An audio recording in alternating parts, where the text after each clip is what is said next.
Yeah. Okay. We'll call this meeting to order. Please rise for the pledge of allegiance.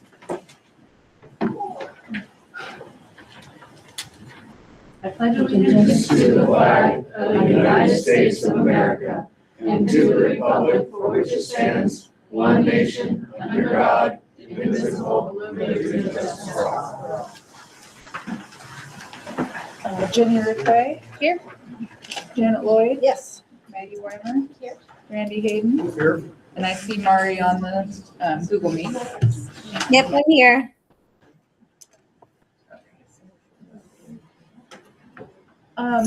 So this is a community, sorry.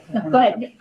This is a community forum where we're going to have back and forth conversation. But just to start out, I wanted to do a very quick PowerPoint just to make sure that everyone has some basic information before we start talking about it. So I'll get through that quick so we can get to the conversation part.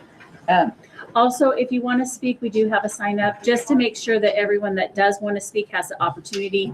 We're not going to maybe have to be in strict order, but we just wanted to make sure that you had the opportunity.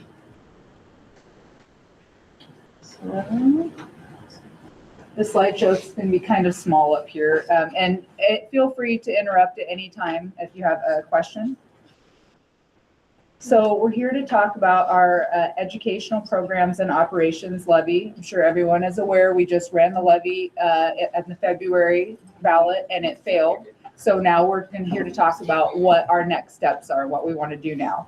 So districts can run a levy twice per calendar year, try to run it twice. So our options are we can run it in April or August. So those are the options that we have at this point. So, and again, I know some of this is basic, but I just want to make sure we're all on the same page. So what is a levy? A levy is a local property tax collected to cover costs that are not funded by the state or federal government. And how do levies work? So voters approve a levy for a specific amount each year. The county assesses the tax based on property value using a rate per 1,000, and the school district receives the tax revenue collected by the county. So they pass it through to us. One thing to remember is that school districts cannot collect more than the voter approved levy amount, regardless of fluctuations in property value. So your property value changes, the county changes the rate, but we never can collect more than the dollar amount that the voters approved. Is this a new levy? No, this is a replacement levy. So our current levy is expiring. We have no choice on that. It expires at the end of 2026. And we're asking voters to approve a replacement levy that will cover the next 4 years. In December, the levy is on the calendar year. The school district has a school district calendar, but it is the calendar year. So our fiscal year is September through August, but the levy is based on calendar years. So what does the current levy pay for? It pays for staff that are not funded by the state or federal government, operating costs that are not funded by the state or the federal government.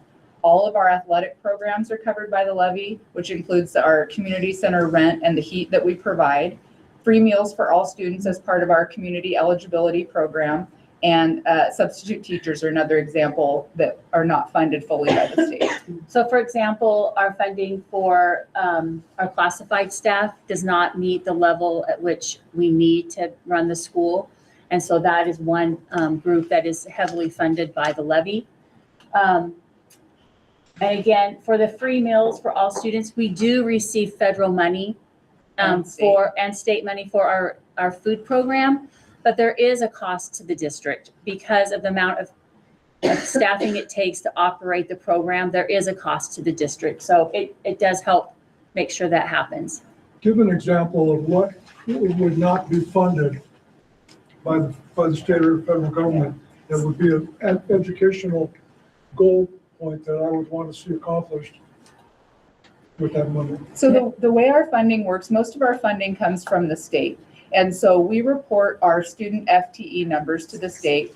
They plug those numbers. I'm sorry, full-time equivalent. How many So, students we have yeah, attending full-time? but there's head count and then there's full-time equivalent depending on how long they're here during the day. So we report that to the state. They plug those numbers into what they call the prototypical school model. And it says, okay, based on that number of students, we're going to give you funding for X number of teachers, X number of principals, classified staff, and so on.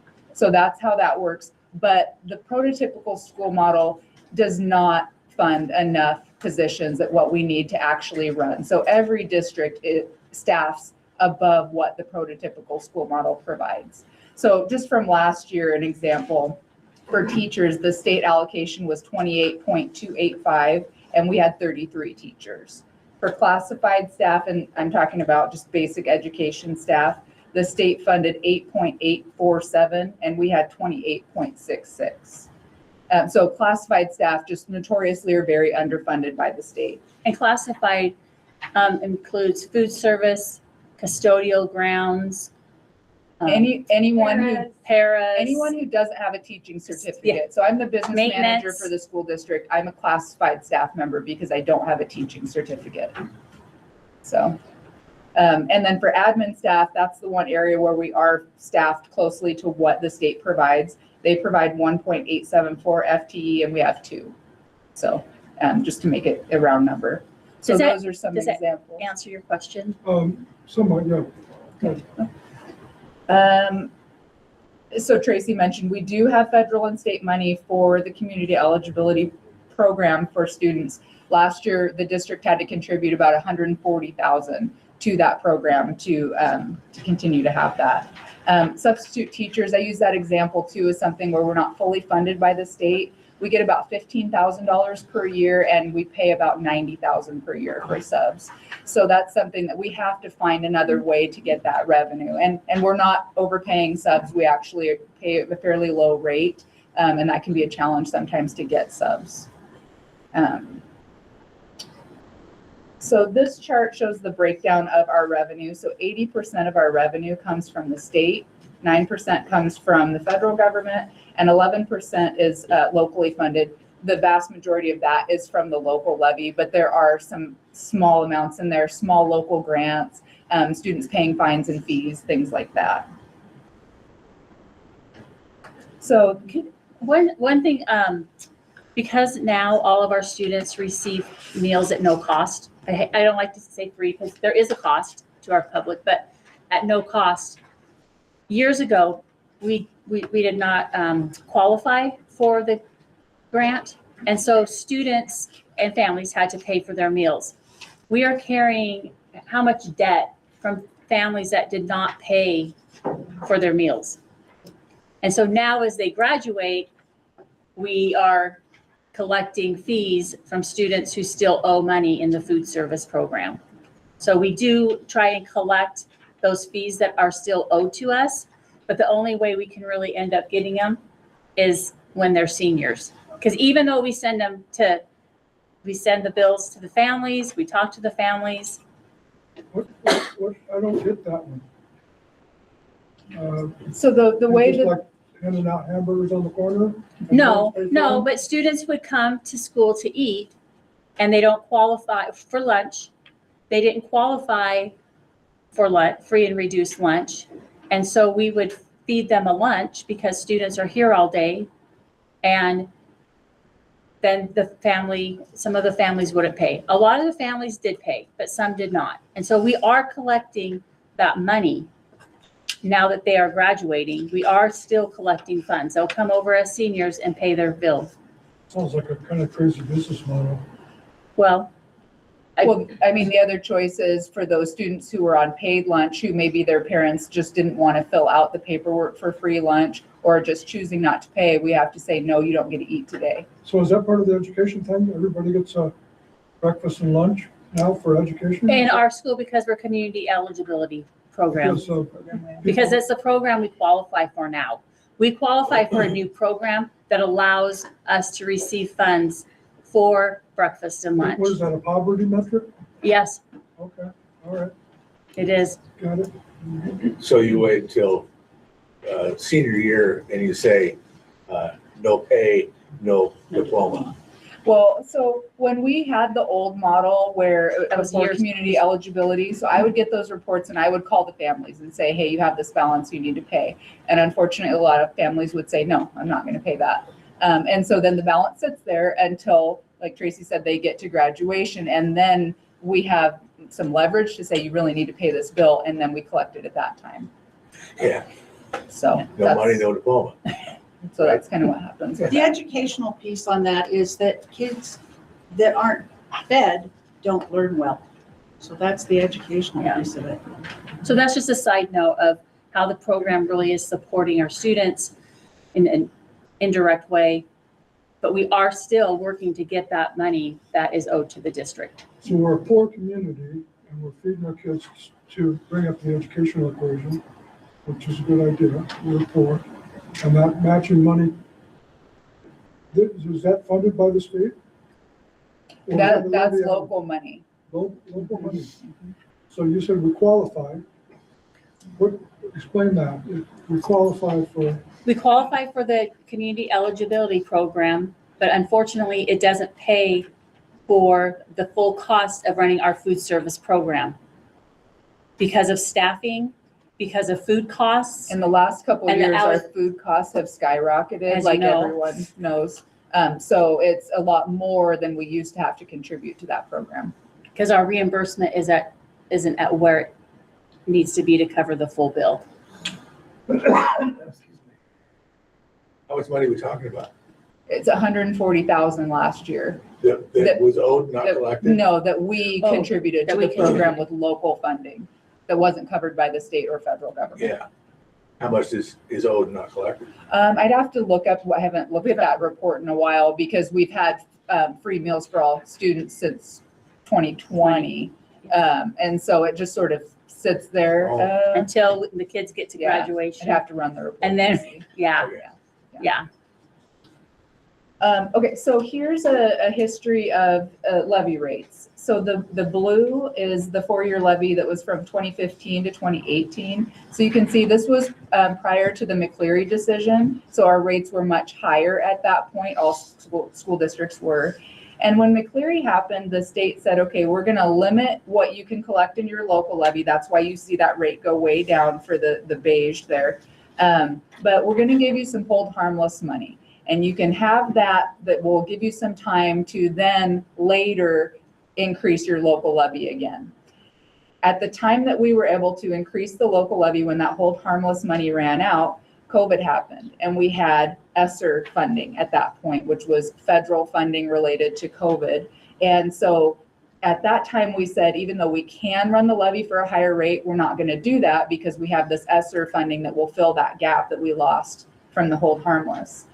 That levy is the one that is now expiring at the end of 2026. And so the light green is what we just proposed for February. And I left that on there just so everyone could see. That was part of the rationale behind that, is saying, okay, we need to make up for this money that we've lost. So if we raise the levy rate to that 215 that we proposed, I just want everyone to keep in mind, this is what we just proposed that failed. So this is not happening, but this is just to give you an idea of why we had that rate. So one thing that, yeah, it's so tiny, you can't really see, but one thing that's come up a lot is just people talking about the local levy versus the state portion of school district taxes. So this is my property tax statement for my house. And so I just wanted to show, if you pull up your statement, it should be that top line, same as mine, that'll say Darrington School District. It shows the rate is $1.29. For me, I paid $725.73. That comes directly, that's what we're voting on, and that's what comes directly to the school for us to be able to use for our local students. If you look down further, you'll see where it says state. That is where the state is collecting property tax revenue. It goes into their pot, and that's partially what they allocate back out to us via that prototypical school model that we talked about earlier. So we don't control that. That goes to the state. We have no control over the rate or anything, and we get what we get from them based on what the legislators decide to do. This local levy that I have highlighted, that's what our local community votes on, and that money comes straight to us via the county, what percentage of your overall budget does that local levy represent? about 10%. 10%. And so people are hopefully aware that after this levy in February failed, we asked for voter feedback. And so this is just I have a few charts from that. So this question was, if you voted no on the levy or did not vote, what was the main factor in your decision? So we can see the biggest piece at 31.9% was school district performance. And the second biggest piece at 20.8% was increased tax burden from the state and county. So one thing I just want to make sure, like I just mentioned, that everyone's aware of is that the district does not have any control over that. We understand that that is a factor that plays into people's decisions, and it makes sense, but the district does not control what the state is choosing to tax.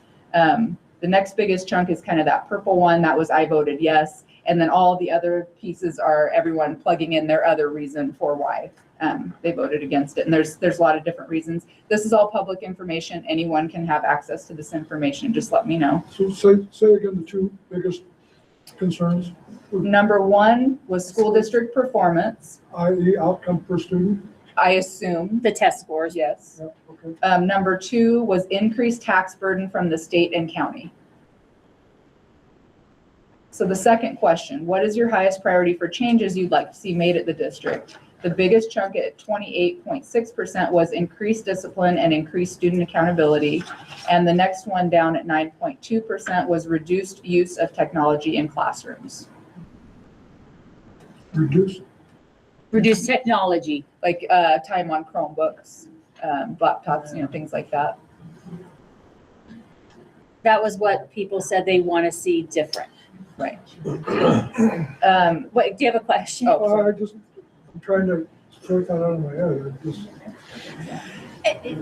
There's a lot in education right now about, moving away from technology, moving away from Chromebooks, going back to paper and pencil. I think there's really a good balance that can be met with that. Technology is, I see a lot of people with their phones in their hand. Technology is part of our world. And I think we didn't dive this deep into that question, but I think a lot of the concern is mainly maybe with the middle school and how we're using technology in middle school. And that's definitely a conversation the middle school staff and I will be having.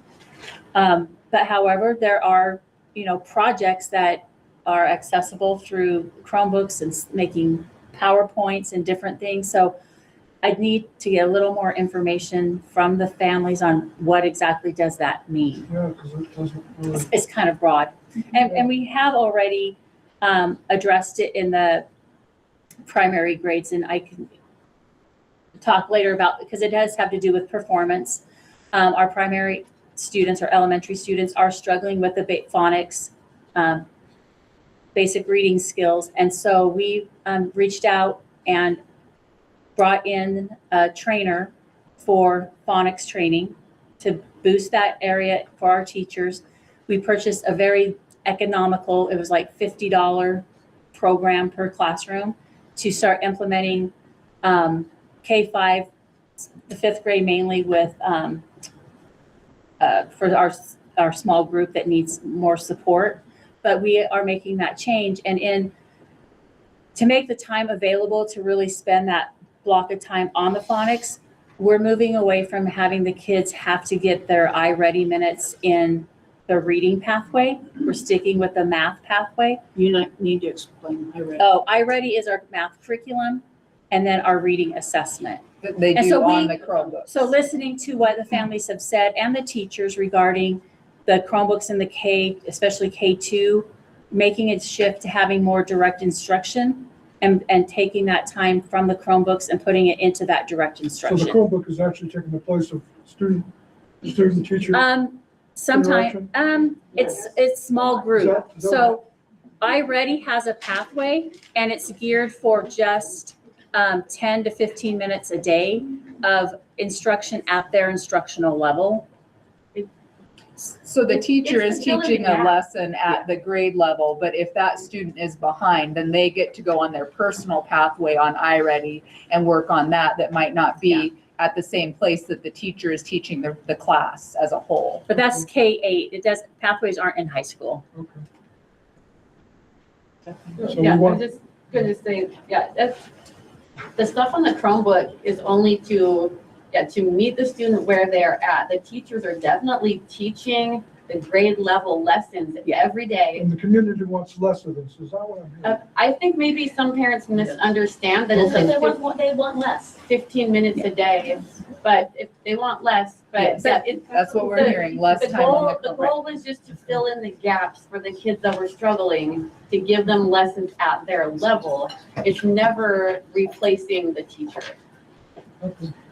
Yeah, so I do need to get more clarification on, because it's a broad statement, so.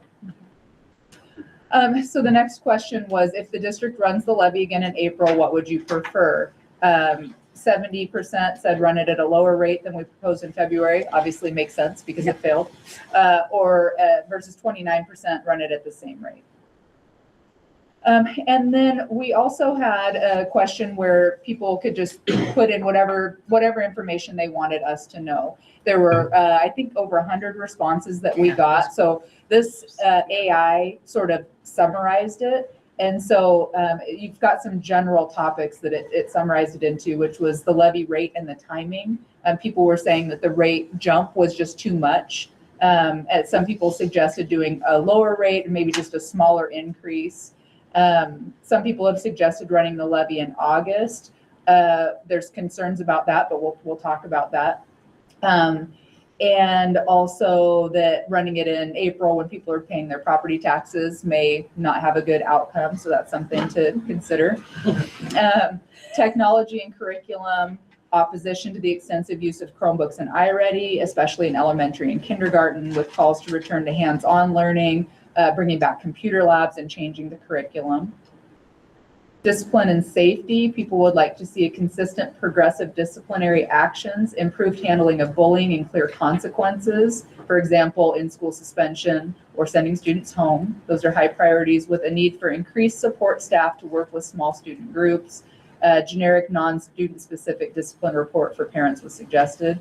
They would like to see more transparency and accountability. They want an itemized, clear breakdown of how the levy funds will be spent, what expenses state and federal funds cover, and also measurable progress and sustained improvement in student academic outcomes, with a focus on core subjects and addressing learning gaps and disabilities. The district's low test scores and lack of accountability for teaching staff were cited as reasons for voting no. And then last, communication and community engagement. The district needs to improve communication with parents, be more willing to work with them, and provide meaningful opportunities for families to be engaged. A suggestion was made to create a school board position to represent the Sauk-Suiattle tribe to increase diversity and rapport. So that's the feedback that we got from the survey, all very helpful, I think, for all of us to see. But now we need to move forward and decide what we want to do. So we talked about there's options for either April or August. I personally am opposed to running it in August. And the reason why is because our budget is due in July. If we lay off staff, we have to let them know in May. So if we don't run the levy in April, we won't have the information on whether or not it's passed, and we will have to go ahead and make the cuts as if it failed, with the possibility that we could bring things back if it passes in August. To me, that creates a lot of turmoil for students, parents, and staff, not knowing if we're going to have an athletics program, not knowing if people are going to have their jobs. In my opinion, it's better to go ahead and just run it and see what the outcome is. And if it fails again, then we make the cuts and we move forward, but to not have that ambiguity as we go into the summer and are moving toward next year. That's my opinion. I'm sure everyone, will share theirs as we talk. But so regardless of when we run it, we also have to decide how much would we want to run it for.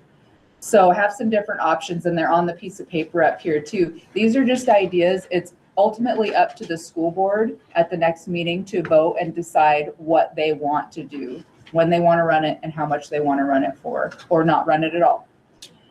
So this option is the maximum collection allowed. That's what we ran it for in February that failed. So obviously I would not suggest running that again. A second option would be something like maybe a $300,000 increase to fund community priorities, some of those discipline concerns and academic performance concerns. So that would bump the levy amount up to 1.25 million, and it would keep the rate, these are estimated rates, remember, as property values change, the county adjusts the rates. Bridget?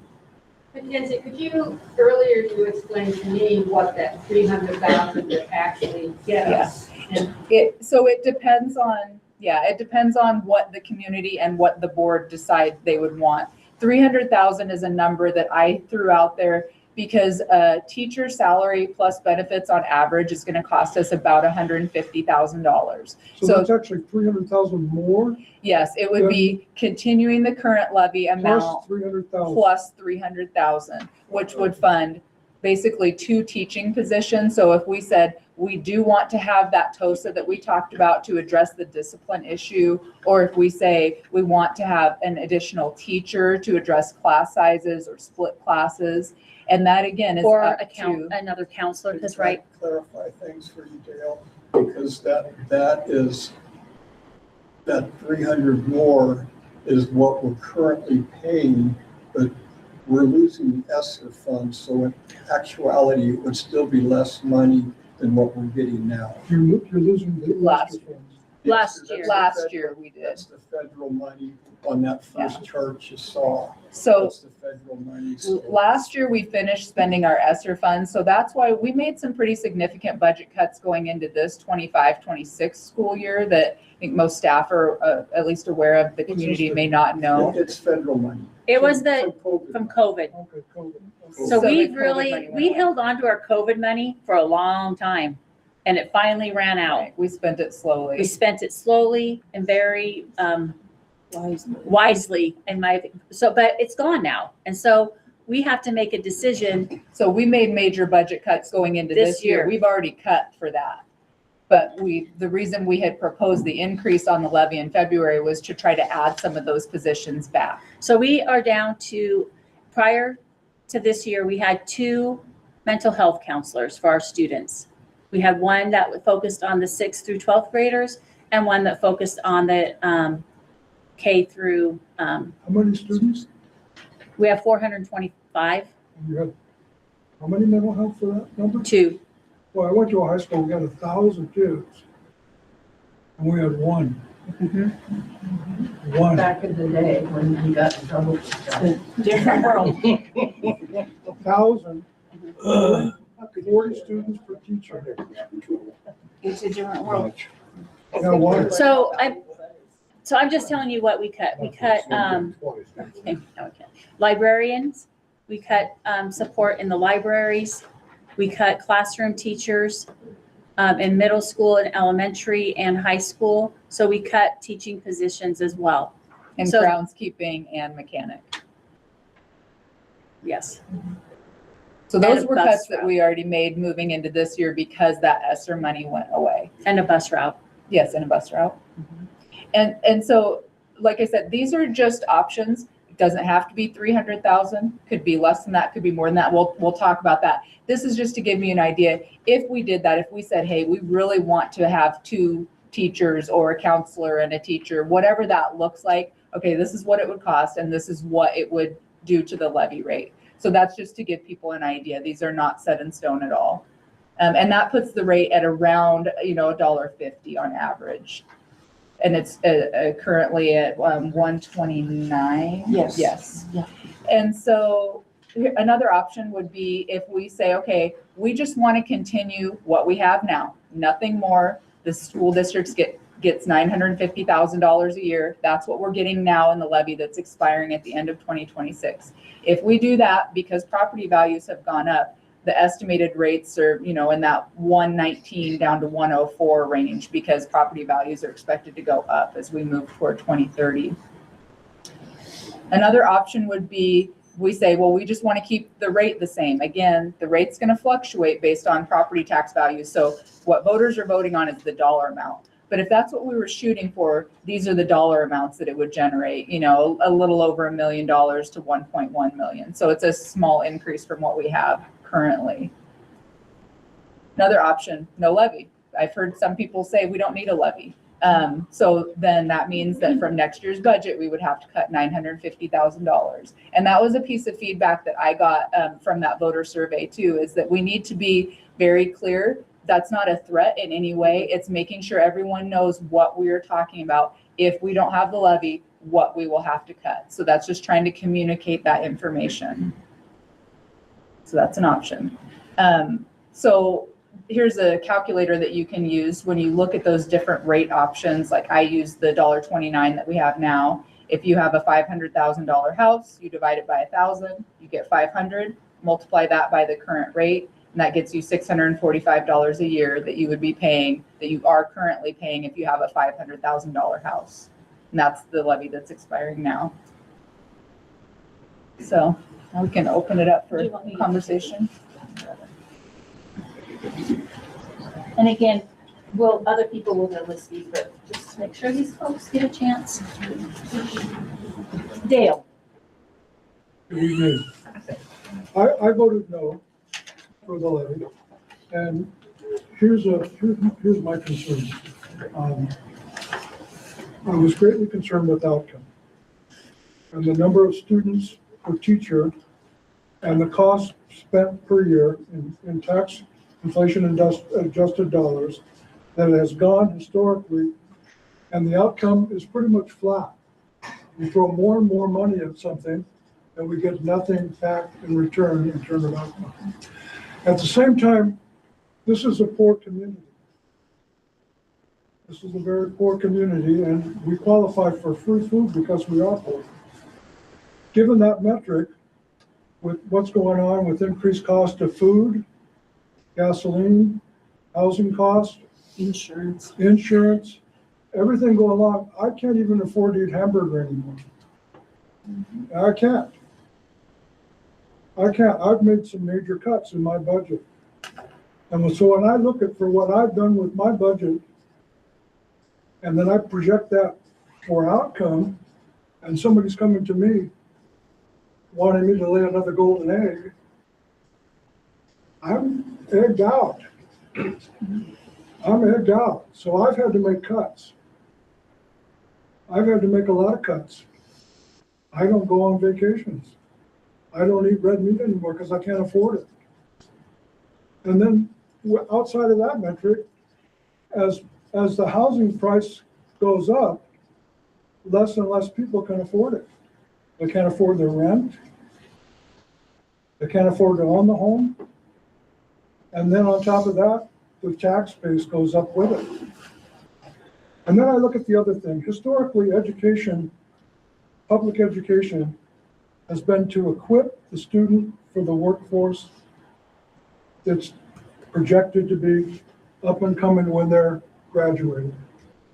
What we hear about AI is that a lot of these graduating kids that are deficit in reading and math, they're not going to be employable. They won't be employable. And so when I look at that money spent, it's like I'm doing the same thing over and over again, and knowing that I'm not going to get a better result. And then on top of that, because of AI, I'm not even going to get a good result. And then the community says, well, what about football? Well, you know what? Football's not going to carry the day for these kids. It's not equipping them. To play football is not equipping them. So if somebody comes to me and says, you know what, I see that there's problems in the community. I see that you're struggling to buy groceries. I see that right now, 25% of credit card charges are just to buy groceries. 60% of households don't have enough money to cover a $500 expense. Give me more money, give me more money. Another way of looking at it would be, look, we know the times are hard, and all you people have made cuts. You've had to cut back, you've had to cut back. Let's reflect what the community's doing and approach it that way. Realizing that, number one, we need to shift, and what did I see for the elementary kids, the outcome? What, their performance level?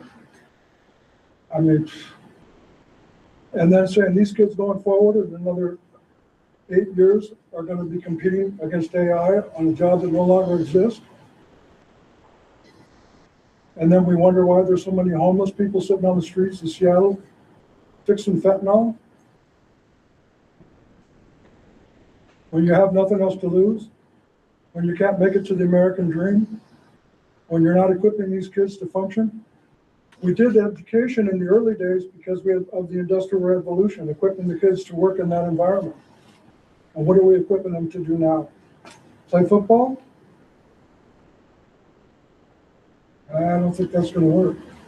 I have a question to that. At what point do we hold the parents accountable for helping the kids? It's not the school district's job to teach these kids accountability or to basic respect.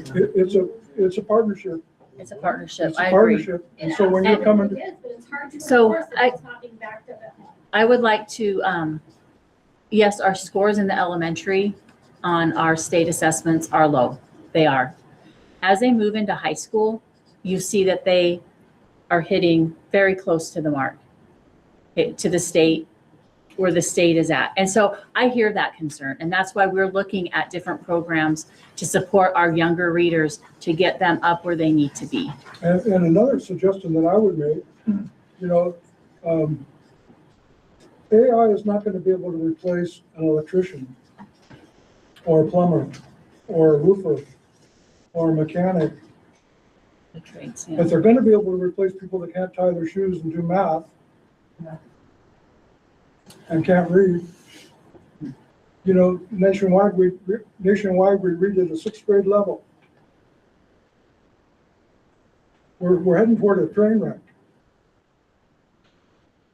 So in Darrington, the trades are important to us. We have 2 pathways in our, it's called CTE program in the high school. And we agree, we also have a program that we collaborate with, it's called Snow Isle Skill Center. And some of our students go down there because they specialize in the trades. And so we do have that as a priority for, not above everything else, but Present it's some of that, important. some of the stuff to the community, because the community knows that what's being put forth now. You know, I can't read at 3rd grade level, but I'm gonna be able to play football. That's not gonna entice me. Okay, thank That is you. not gonna pull me over to the vote yes side. No, that's really TJ good. had a hand up a while Well, back. I know, but I was gonna go down. Oh, you want Don't to- shut down for Will that be this cut? means don't make that your priority. The transfer yeah. It's not, Yeah, I'm not saying don't have sports. Don't get me wrong there. I hear what you're saying is that we need to make sure we're communicating all the other things we're doing, that it's just not about sports. And And we need to recognize, we need to say, look, we're not cutting it with what the outcome is. We're not cutting it. Right. And we need to have a path forward with a goal, just as it was in the Industrial Revolution. We're equipping these kids to go out No, you and be make, employable. you make some good points. Thank you. So, I'm gonna move on to Jan, if that's all right. I'm sorry? Sorry. Mackenzie, sorry, I just wanted to address the fact that you're right, everybody is on a very tight budget right now. There are ways to apply for exemptions, is that correct? Yes. Yes, seniors who make less than $75,000 per year can apply for an exemption. You do not have to pay that back if you're approved for that. It's different from a deferral, which does have to be paid back. It's way, you know, I get a partial exemption because of my poverty level. But I would still vote for it if there were some better outcomes representing the money spent. So 10% of your budget, I've cut way more than 10% of my spending, way more. And that's And what I'm we'll. still functioning. That's pretty close to what we cut going into this year. So that's where, you know, we have to have those real serious conversations about, if we do not have this, we just need to make sure that everyone understands what that means, because we cut going into this year to balance our budget. It's pretty much balanced right now. Our revenues and expenditures are pretty close. So losing this revenue means $950,000 worth of cuts. So we need to make sure people understand, okay, what does that mean? And that's why sports come up a lot. because sports cost $350,000 for the district. They are not funded by any other source. So the reason that comes up is because when you're looking at a cut of that size and it doesn't have any other funding, that has to be on the table. The board would decide what to cut if it comes to that, but it has to be on the table. Even if you cut that, then you still have $600,000 left to cut. It's hard for me to imagine us cutting 6 teachers. In fact, I know we can't, because then we'd be out of compliance with the state requirements. What is the requirement for student, for teacher? I can look it up here in a second and tell you. We've Just been ballpark, above that. I don't- Well, for K3 Well, at 17, Wow. the minimum's not on there. Oh. For K3, we have to have 17 to 1. Yeah. If we don't, then we start losing funding. And we also have, like we talked about counselors, there's also a minimum requirement for social emotional positions like that, where if we don't have to meet that requirement, but then they take away our funding, and same for the minimum number of teachers. So it It gets becomes really difficult to try to even come up with $950,000 of cuts and still function and still have a fully operating high school. So that's just what we need to make sure everyone is aware of as we're having these conversations. I did get a comment on the Google meeting that school boards meetings have a 3-minute limit, and that we may want to do that just to make sure everyone gets a chance to talk. It's up to you. Can I say something about sports real quick? But, Oh, hang go on, ahead. wait, Go ahead. Oh. School spirit is huge in the school. It involves the entire school. And our kids, I mean, that's just one thing. And plus they have to have their grades up to play sports. So when I was in school and I wanted to go wrestle, I worked my butt off to keep my grades up to do that. So it's something I have to earn too. I mean, I'm not against sports. no, but you made some very good points. What I'm against, Yeah. I want to see an outcome. Make that your flag bearer, You know, it's like, is what he's saying. I mean, I play sports. But sports didn't equip me to go to work. Yeah. You know, and at the end of the day, school is to equip these kids to go out into our society and be contributors to our economic and social system. I totally agree. That's what it's for. Unless we got some kind of program where we're running NFL kind of potential here. Yeah. Okay, Jan, would you, Could, you never know. I okay, mean, let's be real. I don't know, Jan? Well, I'm not sitting in the front row anymore because your camera makes me look about 20 pounds overweight. Holy smokes, I look fat. I hate that thing. Yeah, I think we need sports to keep kids busy, because a lot of, going into puberty, a lot of testosterone running around, and if you're not doing sports, you're doing something, and a lot of times it's not good. But that's fine. I got no problem with the budget.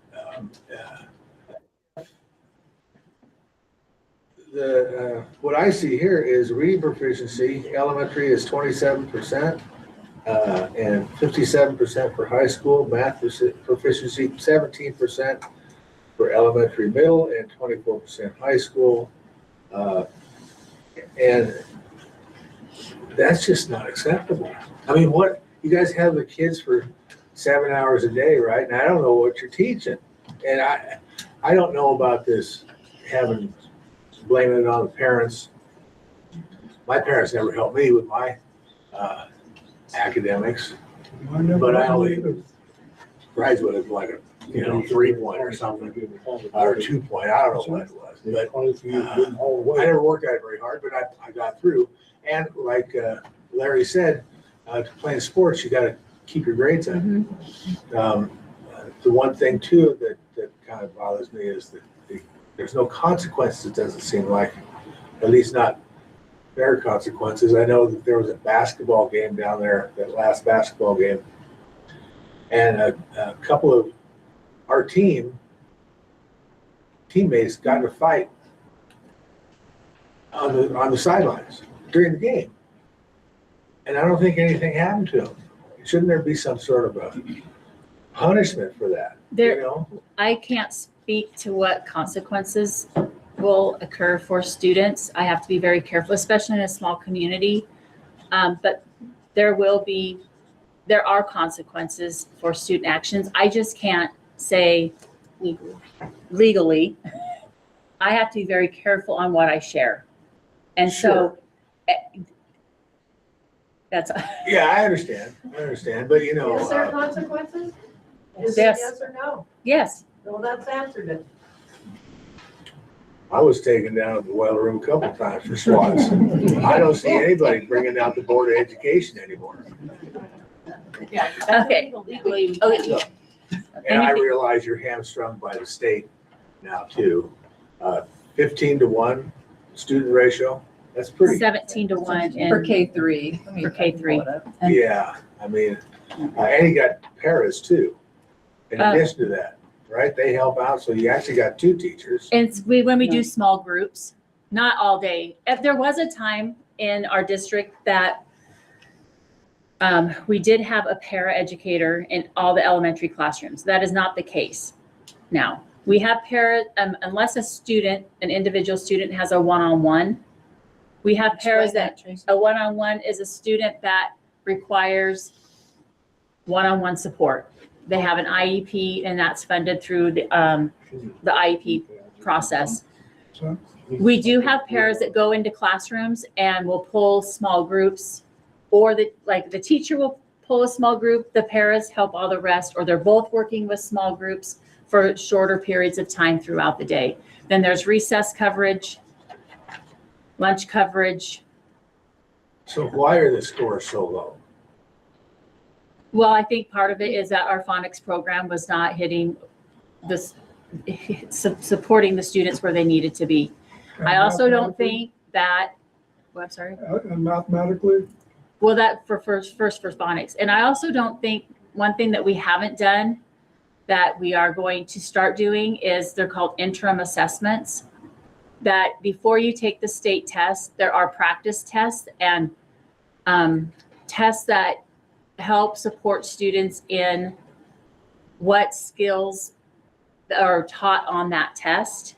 And it's not teaching to the test, it's 1 or 2 assessments throughout the year to help teachers see, okay, what skills do they need for this type of an assessment. yeah, we did that when I was a student. So, I don't really know what that all means, but I know that this is not just a Darrington problem. This is a national problem. it is, and And your scores are probably pretty close to national. no, don't know. I mean, I own that we need to improve our test scores 110%, and that's what we're working on doing. It just won't happen overnight. Scores do not, what I like to look at is this student improving in their reading skills? Are they improving in their math skills? If they came to us as a kindergartner and couldn't hold a pencil, didn't know a letter, but by the end of kindergarten, they're expected to know sight words, it takes a lot of time to get to that. And so sometimes we're starting out slow, but our growth is there. It just is taking us a while to get to passing at that more proficient rate. And so that's something I will be sharing are some scores, and it shows that our students are improving from winter to fall. Is there still room for improvement? Yes, but they are making improvements. And each student has a different level of growth that they need to make. And so, You don't just pass them on, even if they aren't capable. If somebody doesn't want to be held back, you know what I mean? so in order to hold a student back, we have to have parent permission. Really? Well, you're kidding. No, I'm not kidding, but I don't kid about things like this. Now, have we met with parents and had conversations over a period of a year regarding some students about, are they ready, maturity-wise, academically, all the components of a student, and sat and talked with a parent about what is best for their child. It's their child. What is best for your child? And we give guidance, we talk, we look at things over, like I said, months. And then in the spring, we have a conversation about what we recommend for that child and what the parent is agreeable to. So I just want to let you know that. Now, this is now, that's not If a parent came to me and said, I want to hold my child back, period, then we would have that conversation. Depending on the age, there's ramifications, because I know some students that have been held back in middle school, and it turned out great for them. Others, it was not. The social implications were huge. And so that's a really one-on-one conversation with the family, with the child, age appropriate, big discussion. So we've held kids back. Honestly, I'm not always sure it's, when I get them in middle school and they're a year older, mature, a lot of all those factors in, they can see a difference. But for each individual student, it's different. Right. Okay. So, This has got a question. I have something to ask off of that. With pulling kids back, what about the ones that should be put forward, like advanced? so we do that. We have students right now, and don't quote me on this, but I know we have students, and we have it in the past, that they're in 8th grade, they're taking Algebra 1. They're in, that's usually the math pathway. Sometimes in high school, they're in a higher level of English. So again, that's because we're small, it's a lot easier for us to adjust and make changes to their schedule if they need an advanced class. In the elementary, we've done that as well. We see, okay, can we get these times lined up so a 2nd grader is going into the 3rd grade class for math? And again, looking at not just math, but are they socially and emotionally ready to be with 3rd grade, all of those pieces. And that's a definite conversation we have with parents before we just, I have a quick question in the Google meeting. Has the district applied for federal funding for general education beyond the money received for special needs purposes? So there aren't any federal funds available to fund the types of things that we fund with the levy, not for just general purposes like that. We do receive Title I, Title II, and IDEA money. IDEA is for special ed from the federal government, but there aren't like additional grants just to be able to have more staff. there aren't additional grants even in anywhere where I looked. I spent all last spring looking for grants for counselors. There's no money, but I kind of want to make sure we get in order. But I'll let you Quick get. question. Okay. Um, You guys, look at me. I guess you just, the handicapped kids, Students with Special ed- IEPs, special ed- special ed kids. the teachers that take care of those, are those paras? Okay, so we have special ed teachers that are certified that deliver the programs for students. And then we have paras with one-on-one students. Yeah, one-on-ones the with them all one-on-ones day. are para educators. And how many of those do we have? I just think 4. everybody should know this. We have 4 students in our district that have a para with them throughout the day or available to them. We have a couple that just need, so 4 true one-on-ones, 2 high school, 2 elementary. yeah, so we have 4 true, and then we have another one that has, is it 2? Yeah. Look at me, sorry. They're not all. Because with I think of them all, 100%. we have 4 true one-on-ones. Then we have a couple pairs that are in classrooms to support students that they can also help other students, but they're really there in case this student needs them. Is that federal money? Yeah, that's IDA. Or some Some state, federal, some state. and it's earmarked for special education. Yeah, and so we're very careful, They have to have all the paperwork. Okay, Bethany. I'm going to come over here. Okay. So I do real estate. I am a mom of 7. I have 5 in school, I think. 1 homeschooled and 1 in high school half-time. I see both sides of the levy. I see the jobs that it creates for our community. I see how it benefits the community, but I also see the hardships. This week alone, I've had 5 families who have kids in our district say, we can no longer afford to live here. 5, Housing cost, because of housing costs, taxes, and different circumstances that they can no longer afford to feed their families. yeah, that's a big Okay, issue. so that's huge. Yeah. If we raise the levy amount, it's going to fail. If it fails, how many pairs do we have in this community? Or in our school? How many jobs of people? I think 19 counted, but. So 19. 19 people could lose their jobs if it fails. Some of them will lose their jobs. Exactly. Our community as a whole, we have no jobs for anyone under 18 except for 3 at IGA. Correct me if I'm wrong. Okay, nothing. Our students are graduating with no work experience except for volunteering at the food bank.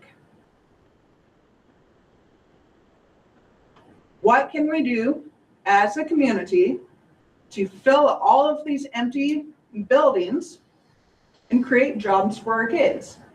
Our kids are failing school. They have no jobs.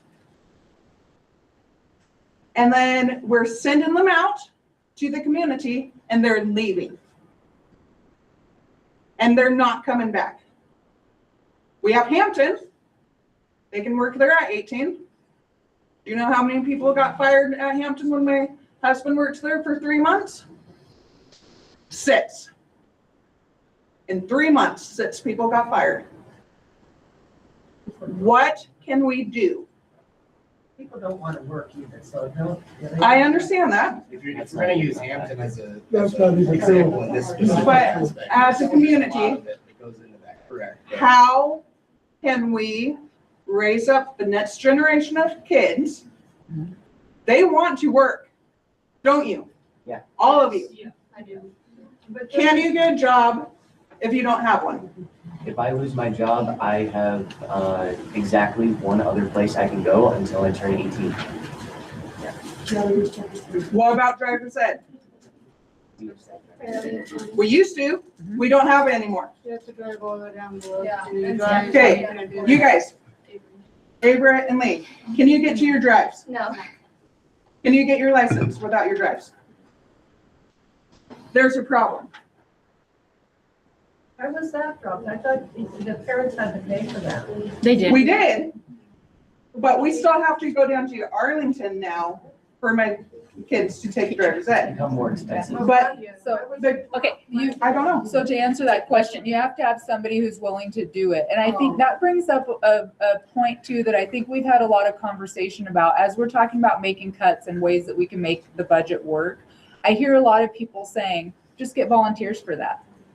You don't need, if you cut athletics, that's fine. We'll get volunteers for it. Then we have people who are looking at what we pay for coaches and they say, that's outrageous. I can't believe you're paying that. Just pay less. Even for what we're paying, we're begging people to coach. We cannot get coaches. We cannot get referees. So when those conversations come up about, oh, we'll just have people volunteer, we don't have the volunteers available. And that's what happened with driver's ed. That's why we lost it. No one wanted to step up. I can't say I blame them because I would be very afraid to do that, but that's the reality. Yeah. But as a community, it's not just the school's issue. It's a parent issue, it's a community issue, and we all need to come up underneath these kids and raise them up. But the other thing, the government holds them back. You gotta be a certain age to do certain things. And, you can't even go berries anymore. I understand did it that. when I was 8 years old. But there's skills that we can help them get. Let me ask a question. Shouldn't be the ability to drive a car be one of the actual focuses of an educational outcome in that? I would like it to be. I mean, shouldn't it be? I would like it to be, I but mean, it we, should be way ahead of like other things in my book. Especially with how But- independent our society is. Yeah. right, but when you have your driver's ed instructor, after 25 years, say, I can't do it anymore, I'm wore out, I'm not able And to you're not able do to it. hire another one. We haven't been able to hire another one. I wonder why. But I challenge So, you that is guys as a something. whole, how can each individual person in our community come alongside?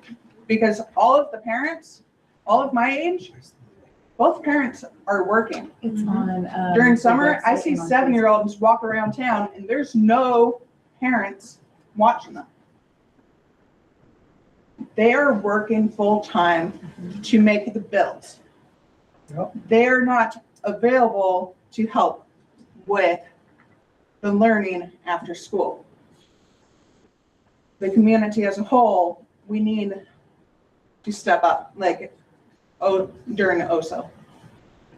Like, that's our community. We need that. So both parents are working and we need to do more. Like, we can't just put down the school. We can't put down the homeowners. Because that goes down to the renters. It's all in, something needs to happen. We all have to play our part. And like school board, this whole raise, there's nothing in our budget. My family, we make good money, but we're at $2,500 a month in food. And we eat the basic. We're a family of 9. Like, I've had to get creative to pay the bills. That's And everybody. so, I think 5 families in 1 week, that says something. Like, we need either to stay the same or even drop it down and then figure out a way of either pay to play or fundraising for those that can, how we can bring in money to fund the areas. Thank you. I did want to mention too, I'm glad you mentioned pay to play because there's a lot of conversation about that online where it's, I've seen people say, oh, if you don't have the budget for athletics, that's okay. We'll just do pay to play. So if we had every student who plays a sport pay $100, it would bring in about $18,000. And like I said, our athletic programs cost $350,000. So pay to play is not going to cover it. You would have to charge a huge amount. And even charging like $100, it wouldn't even bring in that much because you'd have a lot of students who wouldn't play at that point. So I just want everyone to be aware of those numbers. Okay, Angela. Well, I want to keep going down my list. So I'll put your name in. I just, with this, I did register in time to vote for the levy, but, so I did register for the levy. And I will definitely vote yes for it, but I just, my thing is that I get how people think that our kids aren't getting educated or whatever, and I feel like, some parents aren't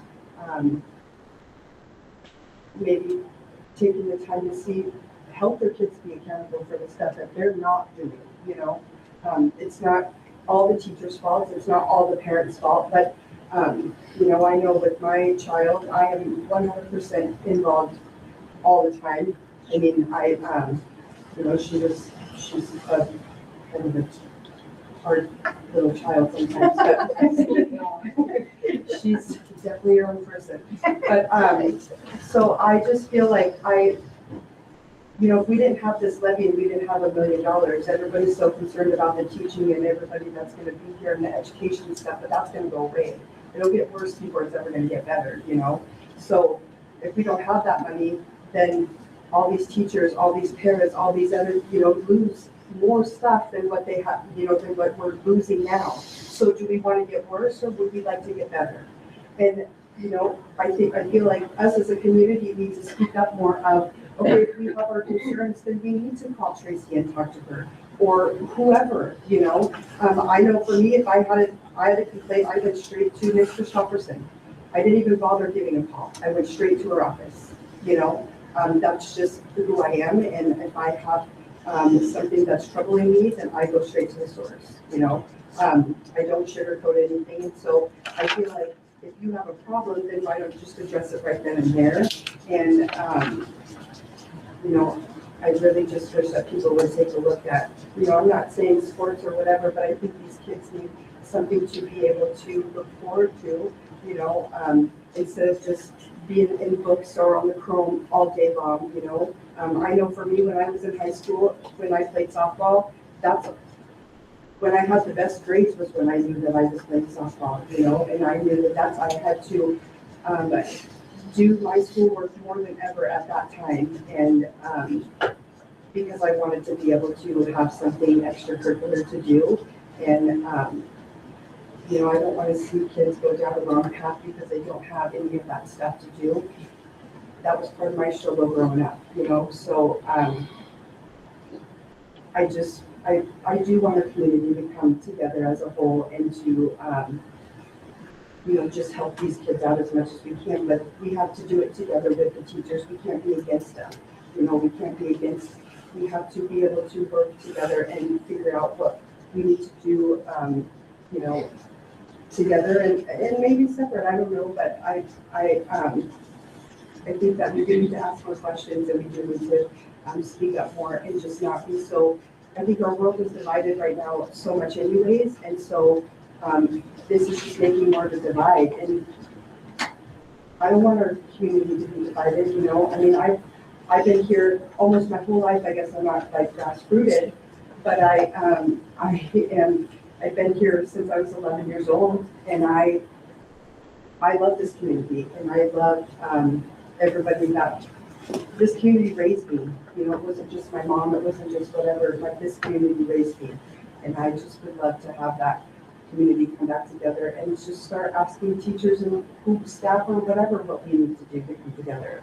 I mean, Thank you. Quinn? Yes, right. I am a senior at the Darrington High School. Speak up. They're gonna want you to speak up. Haven't done public speaking in a while. I'm a senior at the high school. I have a couple of things to talk about, so I'm gonna try and keep them quick. I'm gonna try not to derail. As far as, let's see where to start. As far as para-educators and just people, teachers, educators, people who work in the school district in general losing their jobs. If we have, what was the number? I think it was 19. 19 people in this community who are very active lose their jobs. That is a much bigger hit to not just the town's economy, but the community in general. That is a very big hit to the community's morale in almost every way. As far as discipline goes, the roots of that problem, I'm going to get to my thoughts on, but there is truly only so much that the school can do, and the solution to students acting out, being disrespectful, solution is not to be reactionary to that misbehavior. It's not to every time a student decides to be disrespectful to a teacher or another student, the solution is not every time they do that, send them to the office. I have seen firsthand throughout my entire school career exactly what that does. All that does is create a student who doesn't want to participate in anything, who doesn't care, who doesn't want to grow or change or do better. That creates a student who doesn't care what they do because they know that the only consequence they'll ever see is getting sent to the office, or getting sent out of the room. And to them, after going through that so many times, because whatever's causing them to act out is oftentimes worse. Going to the office or sitting out in the hall so many times, that truly is nothing. Oftentimes to them, that is a break from what is going on in the classroom, or be that that problem has roots in their home life that schools simply can't really address outside of having more counselors or having counselors that are qualified. I think having two counselors for this entire school district is to me outrageous. To me, that is not enough. My old school, post middle school, was I think roughly 600 people, and there were two counselors, and it was not enough. I'm sure some people here have maybe heard horror stories about post middle school. I can tell you now that almost every single one of them is true, or just Arlington schools in general. And I've also seen what having a low quantity, even if it's high quality, a low quantity of counselors or just mental health support available to students can do. And it makes students feel like they're not supported at all, even though technically on paper that support's there. It's really not, because students, like a counselor at school, it makes an immense difference in a student's life if they have a troubling home life, or even just if they're going through teenager things and they have mood swings, or whether the depression, anxiety, and stress is coming from home life or hormones. Having that mental health there is addressing that problem. I think short of nationwide or society-wide, or I don't even know, statewide problems that can't be addressed short of voting in much bigger elections or running for much bigger elections. There's really not much we can do about the national literacy crisis, but there is something that parents can do, and that is, yes, students spend a lot of time at schools, but it doesn't really having them be on the Chromebooks less in the classroom does nothing when they come home and sit in front of an iPad, a television, or a phone for the next 5 hours. Mm-hmm. And at a younger age, if you try and take that away, they throw a fit and you give it right back to them. That's, I mean, beyond just the literacy crisis, that creates not just a student, but a person who does not really participate in society much in the first place. Which there is nothing the schools can do about a poverty-stricken town, but there is more than we think that a student or that a school can do about the effects that poverty has. Having a rough home life, we can't fix that, but we can make sure that a student can come to school and they can go see a counselor. They can get 2 full meals inside of them, and that they can make sure they're learning something and not feeling unsafe. And while that doesn't seem like it's enough, that is a lot. And I have seen, and if anything, been, yes, I have been on that side of what that does. Which brings me to another point, which I think I've brought up about 6 to 8 times in the last week. So I feel like a broken record talking about this. There is a phenomenon, and I wish it had a name. If it does have a name, I wish I knew it, where in rural, small towns, especially poverty-stricken ones, there's often nothing to do. And so when there's nothing to do but substance abuse, people, and kids especially, turn to substance abuse. I'm not going to go into detail, but I have seen that.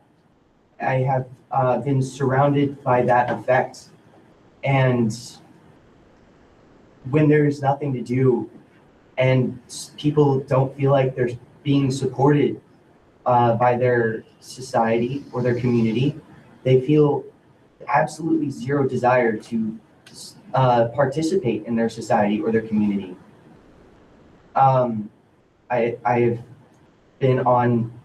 I've seen or been on many different ends of that phenomenon.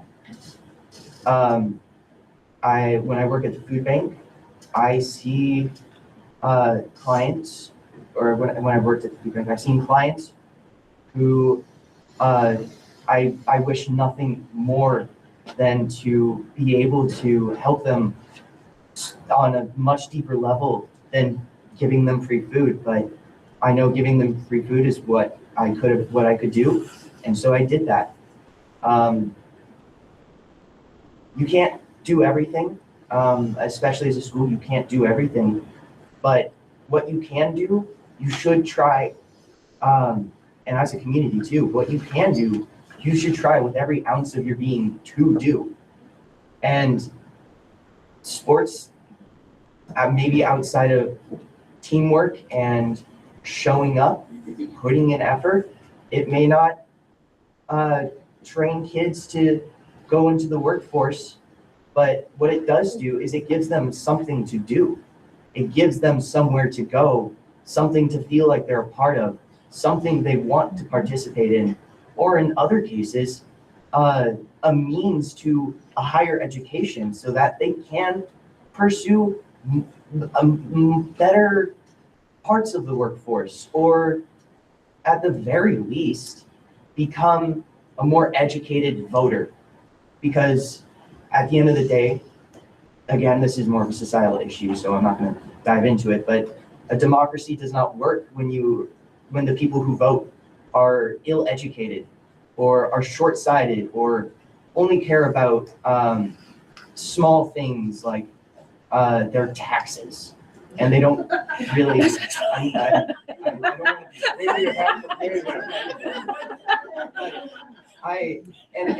You're going good, but. I'm gonna bring that back with if you cannot afford something, that is not on you. I have, for a period in my life, been there. I have been there with not being able. I have had to use a Tupperware container and bags of ice as a refrigerator before. That was a short period of my life, and people I knew in my life stepped in and helped. And that is all we can do, is step in and help each other.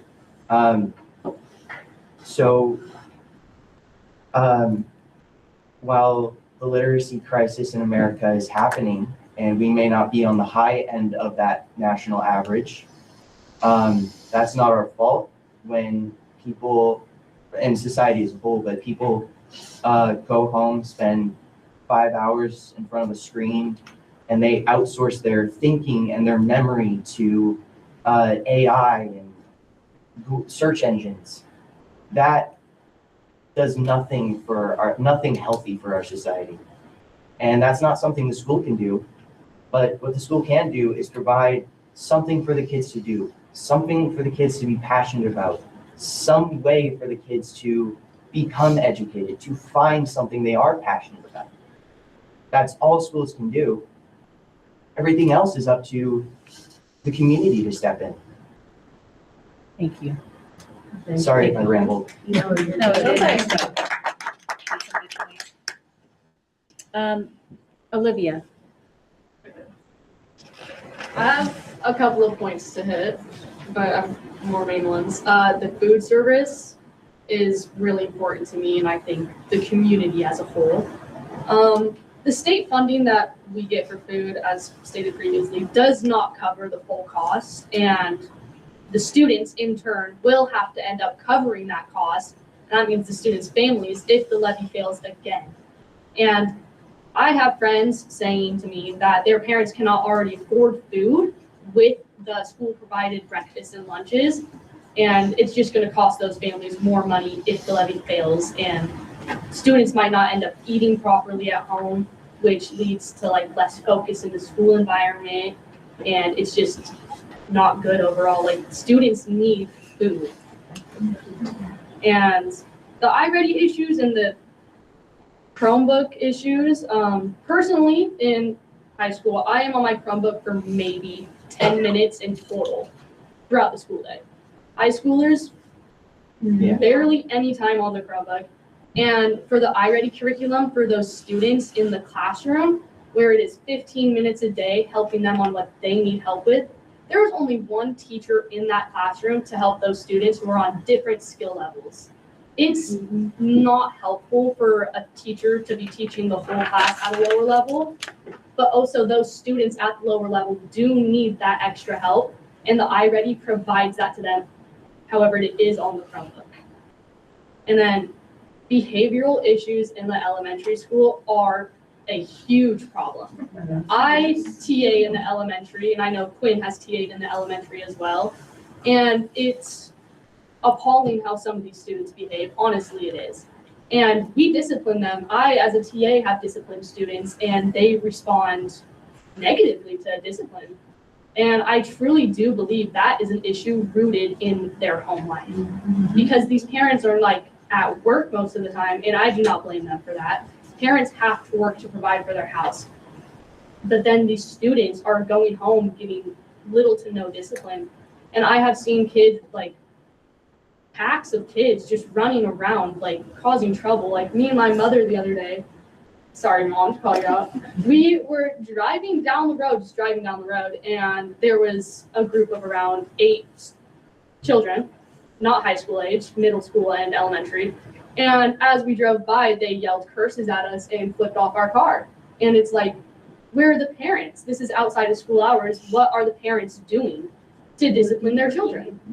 That is truly what my mind goes to, because I try to discipline these kids and not like be angry with them, because I know it is not an issue that they can control. It's something that is rooted in their home life.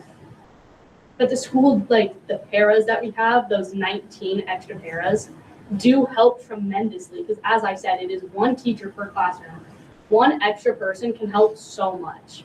As a TA, I have been told that I have provided so much help, and Quinn has provided so much help. Same with me as well. Yeah, and Olivia as well. And we are just students. We're just students doing this. We need adults to do this too. And also the parents at home to do it. And then sports, I am an athlete, Ava's an athlete, Elena's an athlete, Elena's an athlete. The sports are so important to the students. Honestly, they are so important to us. And this levy is helping pay for our sports. And I know that without the levy, our sports would completely fail. Nobody could afford it. We would not have sports, and I know that the community as a whole does also enjoy the sports. And sports do, I believe, teach important values. Yes, they do. They do teach important values like teamwork, like compassion to other players. They are an important thing for the youth to have. Yes, and schedules, like they create, like, you have to be on time to practice. Like, we're not late to practice. We have to be on time for our games. We have to show up every single day for practice. And you have to put in the work. And as Quinn stated earlier, without sports, students turn to drug usage. In a small town, there is nothing to do except for sports, in my opinion. Sports or go out in the woods, but what help does that do? I've seen people do both. Exactly. And also, like, our DJAA sports programs have been failing because we do not have the funds for them either, which is us. What? They don't have the people. Yeah, they don't have the people either. People don't want to volunteer to help. They No. don't want their kids playing. And that's sports. upsetting I because volunteered. I have volunteered too. I have volunteered to help DJAA sports as well. I have umpired for the youth sports. And also, athletes do have to be passing all of their classes in order to play sports. A lot of schools in Washington, I think is it up to 3 failing classes? Yes. Or is it? I believe, I think it's 3. It's up to 3 We have- failing classes in other school districts. In our school district, you have to be failing 0. So our standards are higher than the state's for sports. I would just like to point that out. And then another point I want to hit on is the mental health crisis that the youth is facing currently. I am 100% advocate for mental health. in the youth. Like, it is so important that we have these resources because I'm gonna throw some numbers out here. Up to 20% of 12 to 17-year-olds are diagnosed with mental health disorders. And there's up to 50 who are like undiagnosed. That's 50% of adolescents. And we only have one counselor this year. And there is like 500 kids in the school district. 425 students to one person to help with all of these mental health issues. And the mental health issues are not something we can just solve. It is like hereditary in some cases, like it is something these students cannot control. Issue than just. Yeah.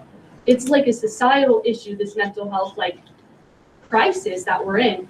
And if our school levy fails, we will have zero resources for mental health.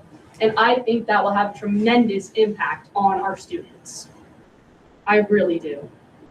And as for the test scores in the school, I have, like, as they said, there is a steady increase in those test scores. It takes time for the scores to improve in a way that I know the community would like to see.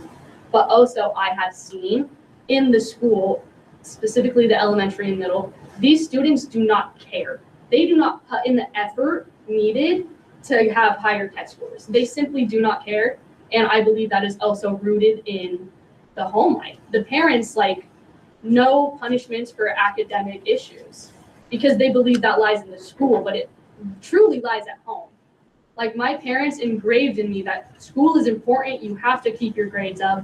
They helped me with my schoolwork. And I know that these parents are like not helping their kids with their schoolwork. It's not all of the parents, but it is a heavy populace of them. And I think it's an issue that the school and the parents need to address together. And as for more test score stuff, we do offer tutoring at the high school. The Honor Society offers tutoring, which I am a part of. And we have hosted tutoring sessions and 0 kids have showed up because they do not care. It is free. It is free tutoring offered by student volunteers. And they just don't care. Let's do another push on advertising that. Okay, thank you. On that, someone in here said something about the relationship between parents and schools as a partnership. I don't remember who that was. I think, yeah, it's a partnership, not in that schools and parents contribute equally in everything, but schools pick up where parents simply can't, and parents pick up where schools simply can't. So where parents can't necessarily educate their kids all on their own, schools do that. Where schools can't necessarily get kids to care or to have many certain social behaviors, parents will pick up there, ideally. Thank you. That's a good point. Okay, one more. Okay. Our like extracurriculars at school might be lost, like PE, music, art, which are important skills for children to learn because it connects them, I believe, to humanity as a whole. Without that, without music, without art, what are we? We're robots at that point, truly. I think it is important for schools to have those because it's teaching kids that they can be more than just workers. Larry? On that. Wait, Larry is next. I want to make sure everyone gets a chance to speak. Larry? Well, you had wanted to speak earlier, so I'm making sure you get a chance. Oh, you did? Christy Chittick? I think Olivia covered it. Okay. So a lot of really good points were brought up. I guess, so I'm sorry, I guess mine was more to the pay and play because we do, like, parents are saying, okay, we'll just pay. But I don't think they understand that if you pay, you're paying at least $500 a sport to make it functional. But that's the bare minimum. And that's still you having to provide transportation for your kids to and from practice, 2 games because the school's not gonna be able to afford it. That's barely covering the cost of uniforms. That's definitely not covering the cost of referees or umpires. So even paying $500 per sport and you have a multiple sport athlete, you well surpass the amount that the levy would collect. Well surpass it. That's true. I could say something real quick. I haven't heard anybody ask about facilities and what it costs us to run our septic systems, keep up on our parking lots. Yeah, Well, we just had our septic pumps. How much was that? that was $10,000. $10,000 for our septic pumps to get replaced. It was, yeah, we've been trying to get our parking lots fixed for 3 years. We just haven't come up with the funding on it, so we've been running sub pumps around the buildings. What else have we done? We've done a lot. A lot in We've done a lot facility. of We've done a lot but- through, we have a lot of grants that we're able to get for facilities. That is one area that there is funding for in grants, different facility type items. For projects. Or not for staff, projects. Yeah. Not for staffing, but for projects. So that's, which adds more stress to our staffing because they're having more to do, but we are getting some of those things paid for from grants. But yeah, as you know, your cost of insurance has gone up. Our cost of insurance has, like, I think since the vandalism we had, it's really skyrocketed. That cost, that was the kind of the start of it. And then, because we're in a cooperative, all the other costs just kept climbing. And so our insurance is a big chunk of money. And as you know, because you all pay insurance as well. And as far as facilities goes too, that's something that we've gotten feedback from the community that we need to do better.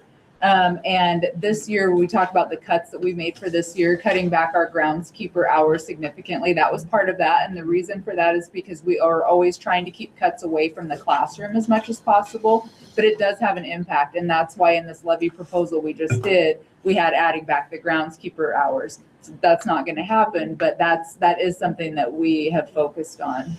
And I want to address, there have been concerns about communication between the school and home, the community. And I'm not sure if it's just maybe from the district level, the school level, the classroom level, or all, maybe a smattering of all levels. So we are looking at how do we get a system in place? Because this was something that was brought up at a board meeting a few months ago, I can't remember exactly when, about and when we had the bomb threat.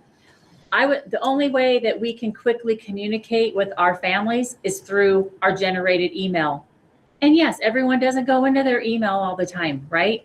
So it's not a system that is really going to sustain us. We need to have a program that I can sit down at the computer, what, this is happening, and it goes out through text, it goes out through automated phone call, and it goes out to an email, and it goes out to all the social platforms immediately.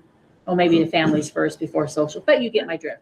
But it goes right without even having to sign up for it. It goes to a text message. Those families are notified immediately. When we have a snow day, when we have something going on, instead of through email, it goes into their text messages. The great things we are doing, we can showcase on our website. It will go out to social media platforms. And so that is something we know we need to improve on. And we have been looking at different programs in order to do that. It takes a program, and it does take some money to make that happen. So that is something that we have been sitting down and going over. And then also there's been concern about discipline, consequences, follow through. And because I am the K-8 principal and the superintendent, sometimes people are concerned because, well, for the elementary kids, I'm the last, like if I say this, then who do they appeal to? Well, they come to the board, they email the board, but that is an issue of only having 2 administrators. Our district is only funded for 2 administrators. You know, do we need to look at how that looks different? I'm open to that. And do I sometimes not catch the student that day for the behavior they had? Sometimes, because I'm in meetings or I'm in observations or I'm in meetings or dealing with another situation. So I totally hear families of their concern that maybe I'm not following through or the district isn't following through right away. I just want people to know we do our very best every day to address concerns and communicate out to families. Today, instead of being able to email each family member involved in a, third, fourth, fifth grade little recess thing, I just had to do a blanket email to them because I didn't have 70 minutes. I didn't to call each family and talk to them. So I do my best in getting that information out, telling them what I'm doing. If they have questions, I want them to call me back or email me back.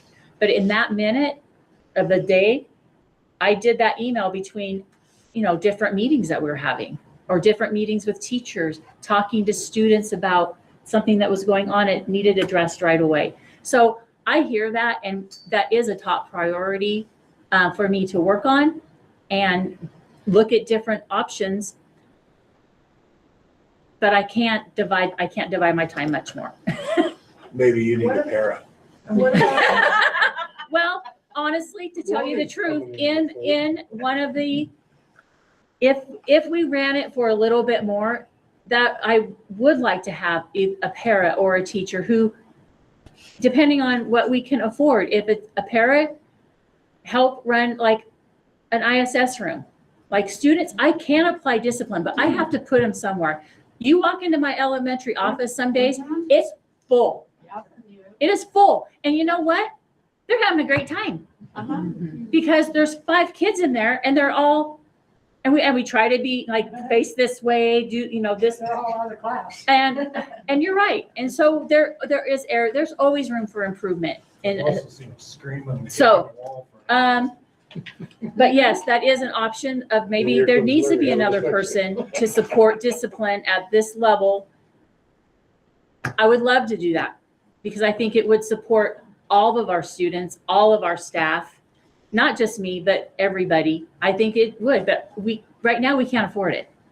So that's really where the glitch is. So I have hands up, Lynn. I just want to address a few things that were said today. In the 90s, we used to have timber tax dollars, and I ran a room called the Reset Room, and I worked on Saturdays. And I had the kids come in on Saturdays, and there was all kinds of different discipline.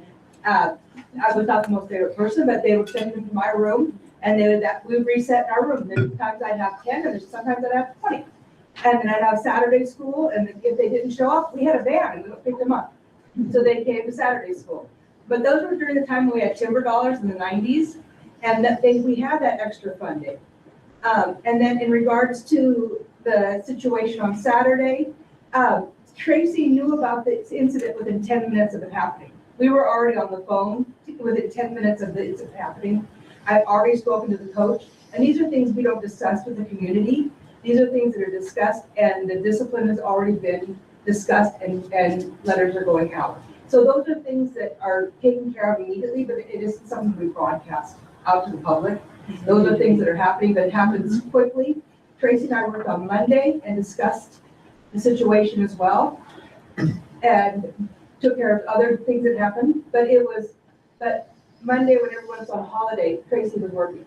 Oh, you were. And we were, and going over all of these different things, and we had meetings and discussions and Zooms and things that had to be done on Monday. So know that she's here, she hears you, but she's only one person. And she cannot tell everybody everything that she's doing, that it's not public knowledge. She discussed it with the school board, she discussed it with other administrators. But these are things that sometimes we can't tell other people what the discipline is we just did to Johnny, or to Sue, or to Fred. Because it's really not anything. Then we'd have to budget for lawsuits. Yeah. So those are things that aren't discussed, but know that Tracy knew within 10 minutes of it happening, and had already made a decision, and it was already discussed with the coach prior to coming back on the bus on Saturday. And then the decision was made on Monday for discipline, and Tracy's putting a letter out. So it has been addressed, and it is addressed in a quick fashion. And as far as the comment about football, over and over and over again, we don't need it.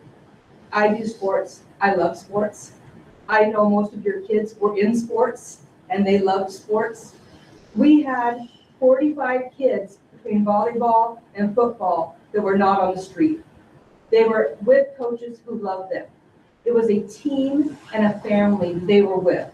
They ate meals together. They do some amazing things. We have parents who volunteer to bring food on Fridays or post-game, and they provide all that, but no charge to the school district, on their own dollar, to make sure these kids have a great dinner and a great time together. We have homeless kids in our community who that is maybe the only hot meal they're getting in that week for dinner. And the only hot meals they're getting during the week are our breakfasts and our lunches. And I'm sorry that some people are having a hard time in their homes. We all are, but we cannot take this out on our children. Our children are who our next generation is. And we should love them more than how much we're paying for hot dogs or how much we're worried about our electricity bill. We should love our children. We should do everything in our power to make sure that their lives are the best they can. But it is important that the district listens to those I concerns, want you to, 100%. And so we do need to listen to, and I think the district, our constituents did tell us very clearly that what we went out for was too much, that we need to have more conversation, that we need to sit back and make a decision on what to do. The hard part is the decision has to be made quickly because of the process to run a levy again, if there's just time constraints on it. So, yep. Tara. Tara. I voted no, and I hear the concerns about sports. I have a son that did sports all the way, and he started out here, and then he went to the United States Nationals. Thanks to the coaches. Thanks to the coaches and the families that helped him in wrestling and in football, and the families that helped him in sports. But there was also the teachers that taught the children, that taught them at levels that said, hey, you don't pass, you don't play. And guess what? He had after school. He had chores. You guys put him to work to do stuff. You had horticulture, you had this, consequences. Hey, you're cleaning out that, you did this wrong. And the coaches made him run laps and stuff because he didn't do his homework. And if it wasn't for that discipline, he wouldn't have went anywhere. Also, my daughter. I have a lot of people here that says that's good. But what guarantee can you guys give me that our children, if this levy passes, the grades and the discipline and the activities will be met for this levy, for us? So we want to see difference okay, because this levy has stayed, we have voted on this levy for you guys, but nothing in the school has changed. Nothing. And that, It's happened more than that because every levy is how many years? 4. Every 4 years, and nothing has changed. And that ties And you in, guys say it needs to be, it takes time, it takes time. Good point, good point. That is time. How many years do you need? Past 8 years? so really quickly, Right. there's a question on the Google Meet that is the same question, so Yeah. let me read it out loud. How would the funding, if passed, change teaching methods to help children learn in a way that works for the individual instead of a standardized style that consistently seems to leave children frustrated, disinterested, and ultimately giving up? So it's kind of along the same lines of what would the levy do to address What those guarantees would you concerns? make us as parents if we voted yes? Okay, for one, when we had to make the cuts this last year, to our budget, we had a budget cut, so we had to make cuts. One thing that people said, why don't you cut sports? Why don't you cut athletics? And I said, we are not cutting the athletics because we made a promise when we started the levy, when it was passed 2022. last time, that athletics would be paid for by the levy. So we are not touching the levy. That is something that the board and the district has maintained throughout, that we will not, if we say that X, Y, and Z are paid with through the levy, then X, Y, and Z will be paid for through the levy. How can I guarantee that scores will improve? We've already started as a staff looking at what we needed to change, and we've already put them in place. We looked at it. When did you start looking? We started in like December looking at, I was talking to some folks from the ESD.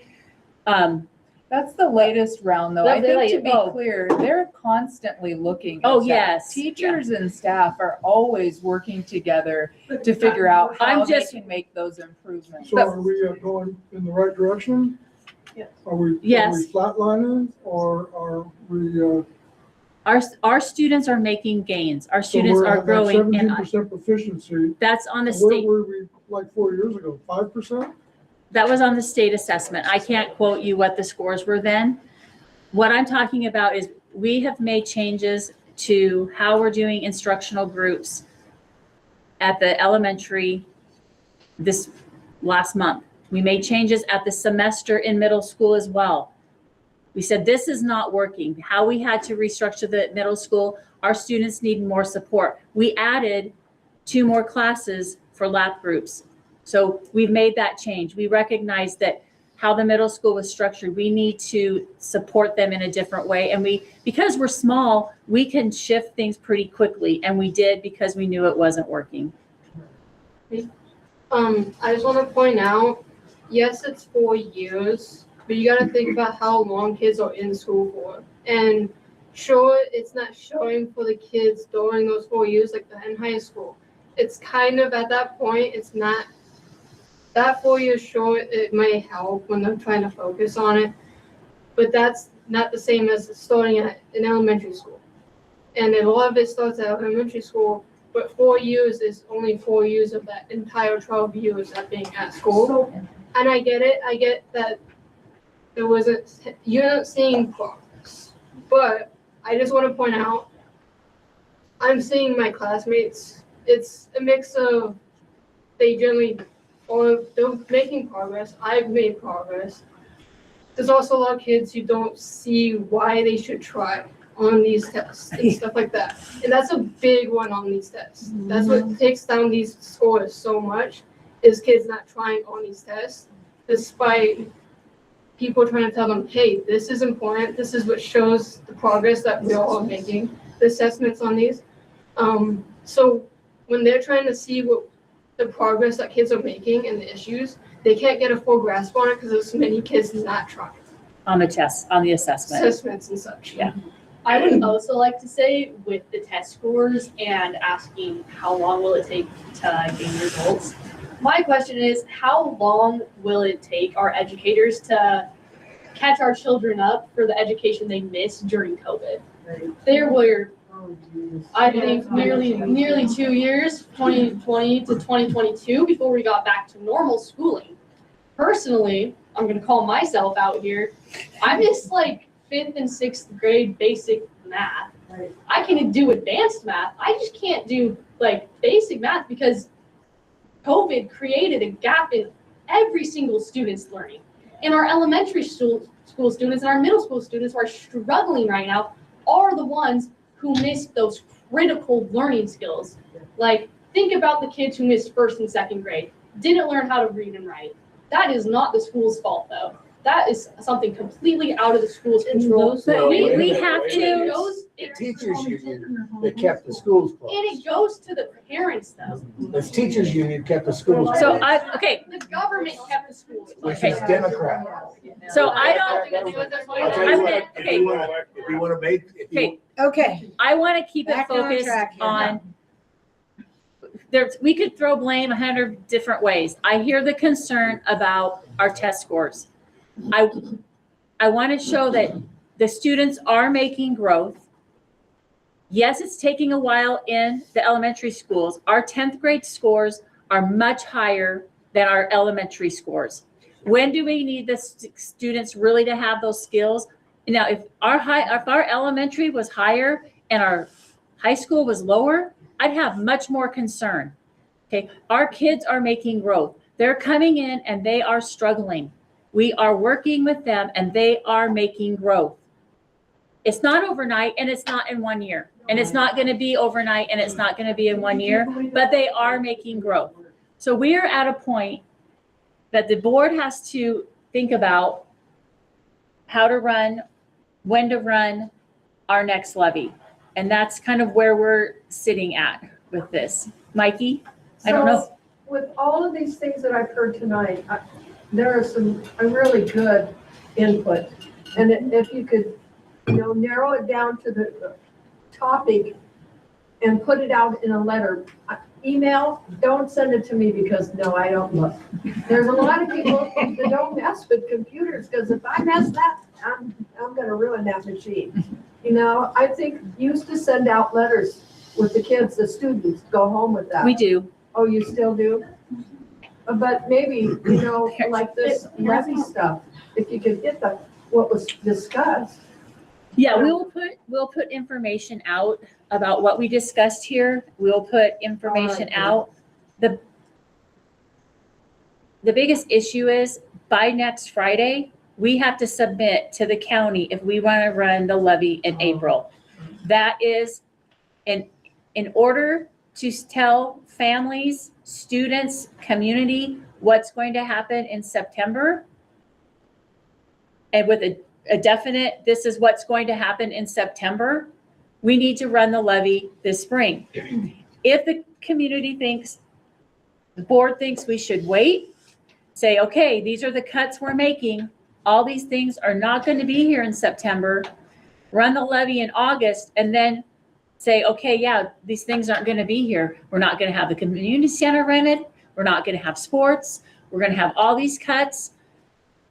I'm figuring out where your kids are going to be in classes with staffing. That'll have to be done in May, all these cuts. And then in August, we'll come back and say, well, we can put these back or we're not going to be able to put these back. My fear is the instability for our families and our community. But I'm also concerned about where our community is sitting on this right now. And this is our last chance. We have one more chance, April or August. And that's the fact. So is any of this levy going to raise teacher salaries? No. Okay. We've already bargained with the teachers. We have a collective bargaining agreement that goes through next year. So that their salaries are already set for next year. That's not something that's going to teachers. And so as the board, starts looking at this decision, I want to make sure everyone understands, like I said, we're going to be very clear about what this would mean. This would mean cutting $950,000. We would have to talk about where we would take that. Athletics are not funded by the state. My recommendation would be that you have to cut athletics. There's just no other funding for it. That leaves $600,000. That would be several other positions that would be cut. So as a parent, because I work here, but I'm also a parent, my daughter's in 5th grade. I went to school here. My parents went to school here. The community is very important to me. If we're making those cuts, that is going to be a point where, as much as I care about this district, I have to look at what's best for my daughter. And I can't in good conscience have her go to a school that has not only no band, no sports, very limited staff, even more limited than we already have. And so I think there's going to be a lot of people that are in that same situation as I will be, which is you don't want to make that decision, but you might be forced to. And what that means is that our enrollment is going to go down. That means further cuts. So it's not just $950,000 either. We have to look and see what impact that enrollment change has on our revenues. So it becomes this cycle, and that's what leads to school districts losing their high school. So that's not me as a business manager. That's me as a parent and a community member saying those are my concerns. Board, do you guys have anything? Are you still listening? Just information in. Stephanie? Yeah. Just something to keep in mind with like elementary scores is if students are starting out behind when they first come in, we cannot ever expect the elementary scores to like go up because every year there's going to be new little ones coming in that don't know their letters, they don't know how to hold a pencil, so we have to understand that it takes time, but it's not going to be like, okay, a few years from now, the elementary scores are going to be higher because every year there's more little ones coming in, starting at the very beginning again. And so it's not that the school isn't teaching them, is that we have new ones coming in every year that All need- at different levels. all at different levels. And also to consider, like, if the second levy fails and we have less paras out at recess for like elementary and middle school, that is very concerning to me as a parent and a para, because I mean, every year I personally have broken up at least 2 fist fights. Like, and I'm little, and some of those boys that get really big, they intimidate me. And I've actually had some like do posturing with me, like little peacocks trying to intimidate me with their little fury. And actually, sometimes it works because they're bigger than me, and I don't know if they're gonna clobber me, you know? We need to have enough adults out there to make sure that the kids are safe and not fighting. And like paras, we work really hard and we love our students, we love the school. And like I walk an average of 3 miles a day in my schedule, going around and helping in different classes and different recesses, and I love it. And that's not a complaint. That's actually kind of like my badge of honor, kind of. I get a lot of exercise, but you know, like, I work with small groups, and I'm helping kids with their reading. And when I get to do one-on-one reading, we use a graph, and we do 1 minute reading, and we see how many words they get correct in a minute, and you can watch their progress. And those kids, they start realizing, wow, maybe I can do this. And they start getting excited about it. And the kids that used to shut down every time they make a mistake, we build a relationship and they get comfortable, and then they start thriving. And last year I had 3 fifth graders go up 2 grade levels in their reading skills because we did 10 minutes of one-on-one reading every day. That's all it took. And I do have a comment on the Google meeting. Could levy funds be used to supply a summer program to help students retain their grade level skills? I think that would be great. Like we talked about, the budget is currently balanced with the levy we had. So doing something like that would take additional funds. So everyone knows. Clink. Had my hand up so long, I almost forgot what I was gonna say. I truly do believe, as a student who is surrounded by students and who spends the majority of my time with other students, my mother has been working in education her entire life. First job she ever had was working at her mother's daycare.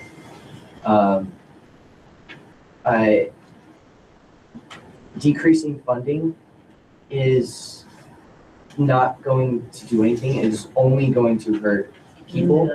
It is only going to make people lose their jobs. It is only going to hurt the students on almost every level.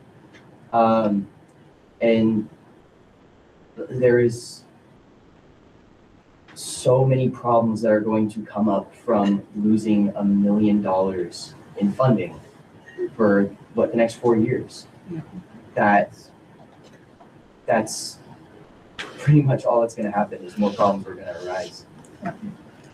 So the issue here, you put your little pie chart out there at the beginning, showing what the community concerns were. So we've heard a lot of talk, but what it boils back down to is the community concerns. And those concerns, as people have expressed, how that will affect them and their individual circumstances. How do we convince people in the next, if we're gonna run this in April, in the next 60 days to vote yes? And that's what it boils down to. How are we gonna convince people? And you're only gonna do that if you can communicate something forward that addresses those 2 big pie chart issues. That's the only way you're gonna do it. And if I don't see something that addresses those 2 pie chart issues, I'm not voting for this thing. Doing the same thing over and over again and thinking I'm gonna get a different result, as Einstein said, is the classic definition of insanity. And I don't mind being a goose, laying that egg, and I don't want it to be thrown in my face with no result. And so what I would suggest, if you've got an IT guy, open up some channel of communication for the whole community, put this thing off to August so that you can get something out there that's going to convince the masses that, yes, I hear you, community. Yes, I hear your struggles. Yes, we have failed in these areas that the community is concerned about. This is where we're going to turn it around and run it in August. If you try running that again in April, when federal income taxes are due and property taxes are due, after you've been slammed. But that does mean making the cuts. That Well, means cutting $1 million for next well, year, just so everyone understands. That is what that. I would like it to pass. What I would like to have a reason to vote yes on it. I appreciate your, I would like that, but I don't see that coming from this meeting. And the communication can be achieved.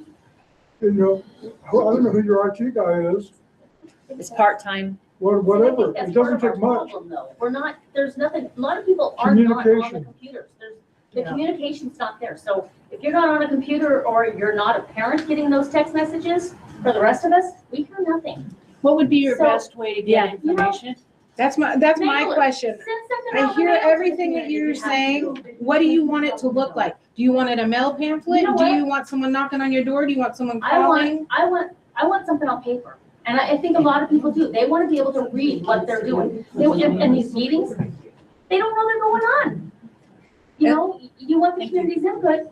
Internet's not the way to do it all the time. I mean, you can still do that. We have so many people in this community that It's all the don't people do that are Facebook. supporting it. And that's something that we've talked about a lot. I do want to share that before we ran this levy, we put out a survey to get the community's priorities. We did send it out online, but I also went and put it on every bulletin board in town. We got 16 responses. I don't go to the post office. Sure, There's some- and so that becomes the question, how do we communicate with those people? Mail. We can send a mailer out I to think send that's- one page Figure it to out. send one page to everyone in the district, it costs $500. So every time we send one page, that's $500. That's a cost that's coming out, It that's is a taking away cost. from something else. But if you want to get the response, I Yes. mean, same for Sure. these meetings. But You know, that's- a lot of people, if it wasn't the fact that I saw this on Facebook, I would have not known. I mean, granted, I have my grandkids during the day, but I still don't even see anything come home about the meetings. I see school board meetings, but there's been nothing sent home about like tonight's meeting. It was nothing. There was nothing in their packets for this. There wasn't mine, I thought it was one of the. There was nothing. I mean, I got my. Callie wrote nothing. But that's something that just people need to be aware of. We can send mailers. Yeah. It does cost $500 to send one page out. You don't have to mail things. You can put a stack of bulletins at the grocery store, at the hardware store. And we've done that. And you could, I got I one. found out about this on Facebook. Yeah, we got one. You know, there are ways of doing it that are with a constrained budget. And that's what we're talking about here in a poor community. We're talking about a community that have had to make cuts, that are already strapped. And we want our institutions to reflect that same mindset of frugality. We want it, and communication. Let me know. I do want to say with that, you know, because there's a lot of conversation, especially online, about, you know, our transparency and our financial accountability. We are transparent. All of our information they're public records. Our budgets and our financial statements are available online. We've had a lot of school districts in our region be under binding conditions from OSPI, having OSPI come in and say, we need to take over what you're doing for a temporary period of time. We have not had that. So I do think it needs to be clear that we have been accountable financially. Again, we want to get this thing to pass. That's what we want. Yes. You already said one thing, What? Tracy, that you started something a month ago or Right. whenever. So that's right there is. So I've got a getting chart So here, I have and to- this is, hold on, Tracy, this is debt per student. This here is Darrington, okay? This is the national average. This is the state average. What is this now? This is debt per student. What the district owes in debt broken down to student. What I'm pointing at is we are very good with what we're Can you doing show it here this with the way? money. Okay, we are by far have less debt per student than any other district in our state. You mean no big school bonds for a new stadium and those kind of things? Exactly. So we've been very financially responsible with what you've given us. One thing that we do need to point out, Lynn, was that what you're going to talk about? April or August. I Yeah. was gonna talk about April or August. And the reason that I was gonna bring that up is football starts August 19th, volleyball starts August 24th. If we were going to have sports in our district, it's pretty much a have to run this in April, so that we know. If we're not gonna have sports, we need to know that, so that we can make arrangements with our leagues, with our groups, for our kids. So it's really important to know these things, also for people employment. But April or August, and because a small part of my job is sports, August 19th is the first day of football, and August 24th is the first day of volleyball in high school. So. Lynn, can you tell us why is sports so expensive? Why are sports so expensive? Children that participate. Most of our expenses, as far as I'm aware, is transportation. Well, probably a lot. it's mostly salaries. It's mostly coaching salaries. So, yeah, like I mentioned earlier, so for sports, the breakdown is $35,000 a year for the community center rental, $50,000 a year for transportation, that's taking students to games on buses, $230,000 for salary and benefits for one AD and the coaches. And like I mentioned earlier, I know a lot of people think we pay too much for our coaches. Even with what we pay, it's a struggle. We have to beg people to coach. So I don't see reducing that as an option. $25,000 for supplies, equipment, and uniforms. We do replace our equipment and our uniforms on a rotating basis. And we recondition our helmets. Yeah, helmet reconditioning is included in the $25,000 that we've spent for services, which is referees, the helmets, league fees, and then $20,000 for other travel and lodging when they go to state How and many things like students that. participate in sports? 180. 400. 180 students played when we add up each of the teams, so middle school and high school. 180 out of the 400, That's just out of the middle school. almost half of the students are sports. Huh? Well, that's some of them middle- playing multiple sports. Yeah. Some students each play team. multiple sports. So at 180, how many, almost $400,000 budget, how much per student is that? I think it's about 2,000. 2,000? Oh, you're better at math. Well, it's, yeah, with the numbers. Let me see. Yeah. Tracy? Yeah. So, but that's the thing, like Oh, I'm sorry. Sorry. Not really good with my words, but okay. Have you had like facilities or like property damaged by students here?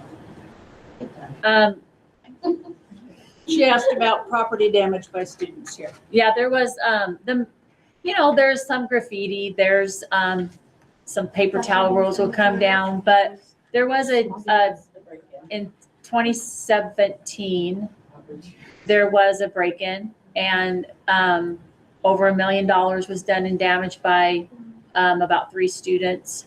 Every room was affected. Every room, the fish tank was cracked, was smashed and flooded. Water was left on. Yes, it was $1 million in damage. And we found out the first part of end of July, middle of July. And the community came together to help the last final days of cleanup to get us back into the rooms. But every room had to be new carpet, new everything because of glass and fire extinguishers being let off in the building. So it doesn't help once students ruin that property for the school to pay for that stuff. And that comes with the behavioral stuff. Like students shouldn't be ruining things in the first place. That comes from home and behavioral issues. Right. So there was full disciplinary action was taken on those students. The board had to act upon those expulsions. And I requested, instead of just one term, which is your expulsion limit, we pushed it and we got the board to approve as a second round of expulsion so that those students were out for a year. Was your point more about the counseling end of things? Yeah, we didn't have behavior. Well, the behavior was the damage. I don't know if the students have ever made restitution. Yeah, They I were don't know. underage. The damage is paid for by insurance, but we do continue to pay for that in terms of higher premiums. I was gonna ask, how much has that insurance increased due to that? Well, specifically due to that, it's hard to specify, but our insurance has increased exponentially, not only because of that issue that we had here, but also because of statewide issues with lawsuits, that increases the risk for our insurance. I do want to say, because this is in response to something I just said, there's a comment on the Google Meet. If all the info is open, transparent, and public knowledge, why wasn't that info given to the multiple people that have emailed directly for it? Instead, they were provided with information on what could have been cut had the previous levy failed.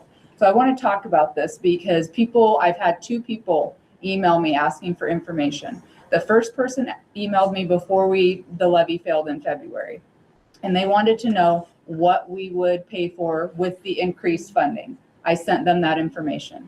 The second request I got over the weekend, and it was a request saying, over the past 4 years, I want to see the budget to actual of what was actually spent for the levy versus what was brought in. And so I emailed that person back and explained that the way that our accounting systems for school districts in Washington State work, we don't have specific account codes for levy versus non-levy expenditures. So I can't run a report from the system to say this was directly for the levy. What I can say is, here's what would be cut, what would have been cut if we didn't have that levy. The person emailed me back and said, no, that's not what I wanted. How can you not have financial reports? And I said, oh, okay, I didn't know that's what you wanted. Here are our full financial reports. They're available online at OSPI, our financial statements at the end of the year, and our budget for every year. Everyone can go and look at those. They go back multiple years. And if there's a report that someone wants, I'm happy to provide that. So I really want to make sure that that misinformation doesn't get out there. If someone emails me, I'm doing my best to provide them with what they asked for. And if I give them something that's not what they wanted, please let me know and I will get back to you with what you want. I will work with you to do that. But I don't want there to be a perception that we're hiding anything or that anything's not transparent. It's all public information. And in the last levy, we went with a positive approach of what we would add instead of a negative approach of what we would cut. That was a decision that we talked about. And, maybe we should have been more clear on what would be cut. But again, trying to keep positive in a time that's pretty negative, we went with that route, and obviously it wasn't the right one. So that will definitely be something we are communicating out of what will be cut if our levy doesn't pass the next time we run it. Quinn? I don't want to be shallow and say I hear people's concerns on communication. I agree. I think communication, all this information on what has been spent in the past is available on OSPI. I think I want to take inspiration from not just the last school district that I went to, Arlington, and which was also the last school district my mother worked at before here. I don't know about how to get, I'm assuming on the ballot, one could probably put a list of the levy information, what's being spent. But what Arlington does is granted, it does take an increase in manpower, and that would have to thus come from funding, I would assume. But they do their absolute best to itemize everything on that levy, where every dollar is going, to be as transparent as possible instead of it's going here, here, and here. Not that I've actually looked at that myself, but that is a very big portion of why the levies in Arlington get passed every single time, is because those levies are itemized So taxpayer knows exactly where every dollar is going, or, not every single dollar. I don't want to speak too much in hyperbole, but that might be something worth considering. Again, I'm not of voting age, so I haven't seen it firsthand, but from a lot of what I've been told is that those bills could be a bit more itemized. And as just far throwing that as, out there. yeah, thank you. As far as what's on the ballot, we're very limited on what can actually appear on the ballot. But yes, that is part of the feedback that we got from the voter feedback survey, was that they wanted more detailed information about what the current levy is being spent on and what any additional money would be spent on. So that is something that we will provide.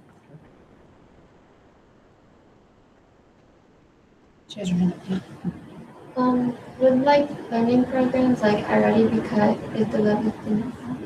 We have a contract with iReady that goes through, I think, 2029. Everything's subscription based now, unfortunately, and that is one that, we already have a contract for that. So we wouldn't be able to cut that. Okay, because as much as I didn't like iReady, it has helped me a lot. And I want to be worrying with these other learning programs. Am I correct in understanding that iReady is an individualized, it goes specifically to what you need? Yeah. It's adaptive, yes. It's adaptive. To go on to the, when I first came here, going through COVID, I had missed a lot of school-wise. And first coming here, I think it was beginning of 9th grade, I was at 5th grade level. Doing iReady, I got up to grade level, and then I started going to 9th grade level with iReady. So iReady has helped a lot. Yeah. And I have seen that around the students around me with that. But you have to put the time and the effort in. I was like, every weekend I would sit down and I would do it. And you have to put the effort in order to see the results. Thank you. I would like to say I'm no longer a student of the Darrington School District, but I do have sisters and many family members and people who work for the district that will be affected by this. And I know that if I was able to keep myself busy with sports, church, helping out the food bank, help cleaning and everything, I would have probably gone down a different path compared to what I'm going down now. Same. I have much better grades, whether it's online or in Darrington. When I did sports, my grades were higher compared to when I didn't. I would have I'd be going from F's and C's average to about usually A's, B's, and like a couple C's. Doing sports and being out in the community, because if I wasn't doing that, I would have been doing something else that's not the best. Not the best choice. We'll just leave it at that. And I know a lot of kids who, because of sports, they are keeping their grades up. They are staying away from things that they should not touch or go near, or things that they should not do. Like I've seen a lot of kids with their behavioral issues change because they went into sports and everything. If I saw Darrington without sports, I would see the kids pulling back from putting effort into their grades and trying to put themselves more in the community. There's a reason to care. But Is what sports is for a lot of kids. The reason to try. Definitely reiterating that, there are some things that are more up to the community than to the school, in that behavioral regard. We do have another comment on the Google meeting. I'm not hearing any good explanations on how the funding is going to support more individualized education to the students or corrections in the areas that need attention beyond extra staff. More staff doesn't always correlate to effective education. With high costs for families, an area with higher poverty, and the school focused on staffing and not meaningful and effective education delivery, and how we can change methods to achieve progress. The public can't afford to get behind and pay for what seems to be a bad product. I and the public would like a plan for helping the students learn better in a way that they understand versus staffing. And You we know. have started addressing that with having small groups. These small groups are based on their ability level. They were taken, each student was taken and assessment was given so that the groups that that student is in is at their instructional level on what phonics, what remedial support they need. I want to do the same in math. One thing, I mean, have to start with reading. That's our most important because people have stressed that this, math is very high, has a high level of reading in it as well. And so we need to make sure our students are able to read in order to read the math problems, to do the math problems. However, we do need to also do the same in remediation with math. So having the paras allows us to have 9 groups. How many groups are in that 215? We have like 8 or 9 groups of students to address their very small, like 3 to 4 kids in a group there where they're struggling in reading. So that is how we would start by remediating those problems. Behavior, it would be to have someone available to address the situation immediately, or at least within the time frame of the behavior occurring, and then having consequences that in that moment that meet those the behavior that we're seeing. Does somebody have to be qualified for that position? Well, What are like, qualifications for that? it depends on what way we go. You can get a behavior specialist, which is very hard to find. You can get a certificated staff that has proven to be highly effective in, their management of students. We have some paras that are very skilled and they have a very good rapport and are able to follow the, a path of consequences as well. So qualified depends on what level we're going to be able to afford in order to do that. And that's something that we've heard from parents and staff. I know I personally have heard that from both, is that because of the behavioral issues that we have, that inhibits learning in the classroom. So if the goal is more learning, better test scores, we also need to address those behavioral pieces, and that takes staffing to be able to do it. So when we talk about staffing, it's not adding staff just to add staff, it's because they provide that. Both of those. And I have another comment on the Google meeting. Has anyone reached out to some of the other districts in the state with higher test scores? There are several that have higher scores, also with higher amounts of students and higher low income percentages. Maybe we should see what they are doing or what's happening in their districts differently. Yes, I have. Doing very similar things, same struggles that we're facing as they're facing. We do have a higher percentage of special education in our district. But yes, I've reached out. We've had one phone conversation and looking forward to more. I could speak on what some of the behavioral challenges look like in the classroom, in the elementary.